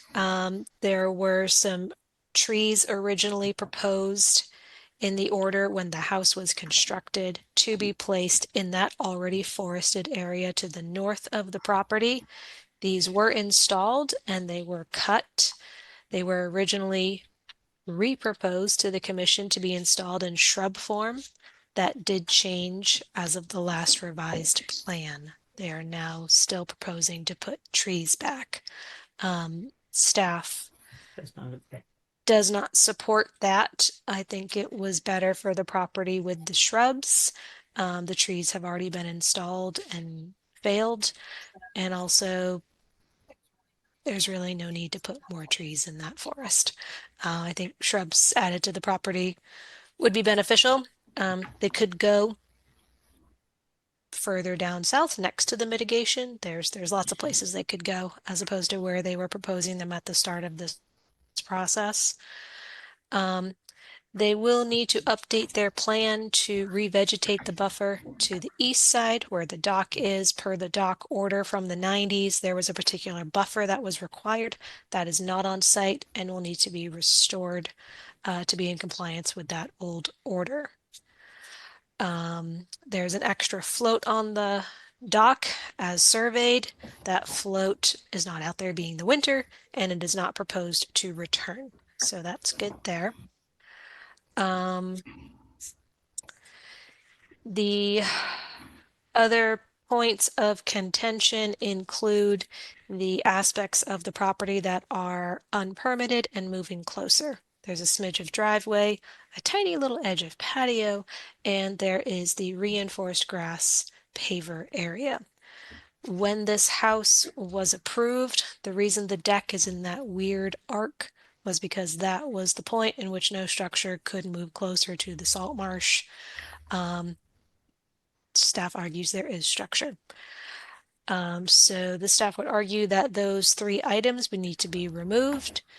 We understand the reason for the grass pavers, but do find that some sort of matting or whatnot could be placed on the ground when the boats are wheeled in and out for a more sturdy surface. The area should be restored. Part of that is located on a coastal bank. At least I don't know if it was a third of it, maybe a quarter of it was actually on a resource area. So I would keep that in mind. I do believe we were all set with the species and the spacing. It was just a matter of requiring revegetation of that buffer strip for the dock, requiring unpermitted items moving closer to be removed and restored, and not supporting the tree placement, but perhaps entirely shrub or some combination of shrub and tree placement with the trees staked in the field for staff review. That would be my proposal for the commission to consider. Well, thank God that was only a short list. We've come a long way. Yeah. I'm clear, but I'm not brief. Jen, would you like anything to add to that? Nope, it's all covered. right. Excellent. Jim? I have no questions. It was very thorough. Steve? Oh, you're not on this. Sorry again. My bad. Dave? No questions. Thank you. Ron? Just to clarify on the temporary ramps or the mats or whatever, they would be definitely temporary, right? They could put them temporary maps Like down. trailer Yeah. ramps or something like that. When they want to go in and out of the garage, they use them for the wheels and then pull them up, put it in the garage, and the grass is there. That's just our idea to meet the same purpose without having something permanent. Yeah. No, I think could be it's a great idea. Yeah. Okay. Other than that, I'm all set. Thank you. Dan? So I think it's all fine. I think the one, that's a good discussion because it leads you to the whole point of, okay, so if something temporary is used, much like a float's temporary, it's supposed to be taken out. Then there's a question of storage of that. And where's the storage? Because you don't want the storage, whatever that is, ending up in the resource area either. So if we're going to even suggest it, we got to also make it clear that any storage of it has to be outside the resource area. That's all I'd say. It's the only other thing I can think of. Ronnie? No questions. And I don't have much. I agree with the list that Alyssa has proposed and the structures, the permanent ones removed, and work with the homeowner for some sort of a mat structure that can be put back when it's not being used. All right. I'll make a motion to issue an order of conditions as extensively. Wait, I just have one quick question, one clarification. So on the shrub material for the replacement of the trees, we're going to go back to Angela Tanner's previous plan, and I think she did like it was 3.2 shrubs or 2.5 shrubs per tree. So we're going to take that square footage and we're going to allow them to place that square footage somewhere in that A buffer zone or equivalent of that. They can break it up and put it on both sides. The equivalent of that square footage. Okay. Understand. Thank you. And Sorry plant about by that. a date certain. Yep. Should include that. Yep. Plant. Okay. Motion to issue an order of conditions as extensively discussed, listed, and questioned. Driscoll. Second, Walsh. All right. Any questions? Seeing none. Jim? McGrath? Aye. Dave? Aye. Ron? Driscoll, aye. Dan? Walsh, aye. Ronnie? Bowler, aye. And Duffy, aye. Motion to pass an order of conditions extensively discussed in question is passed. Thank you. It doesn't look like there's anything else on this agenda. So I will entertain the. I've got a process question. I got a process question. Just a question for, as we went through this list, we got to the request to amend the existing order of conditions. Was that a hearing or was that really not a hearing? I'm trying to just understand the document as it went out because I don't see it as listed under a hearing, but we closed it as a hearing. For the amended order? Yeah, It was a hearing. Yeah, it's technically a hearing. Yeah. it is. Okay. All right. All right. I'm just reading the agenda literally and going, it isn't a hearing. So I was trying to get to can we make a decision on it since it wasn't listed as a hearing? That's all. No, it is a hearing. Okay. All set then. Learn something new every time I come on this. So Make a motion to adjourn, Driscoll. Bowman second. Aye. Patton, aye. McGrath, aye. Walsh, aye. Driscoll, aye. Good night, all. Night. Bye. perfect. And Duffy, aye. Motion to join pass.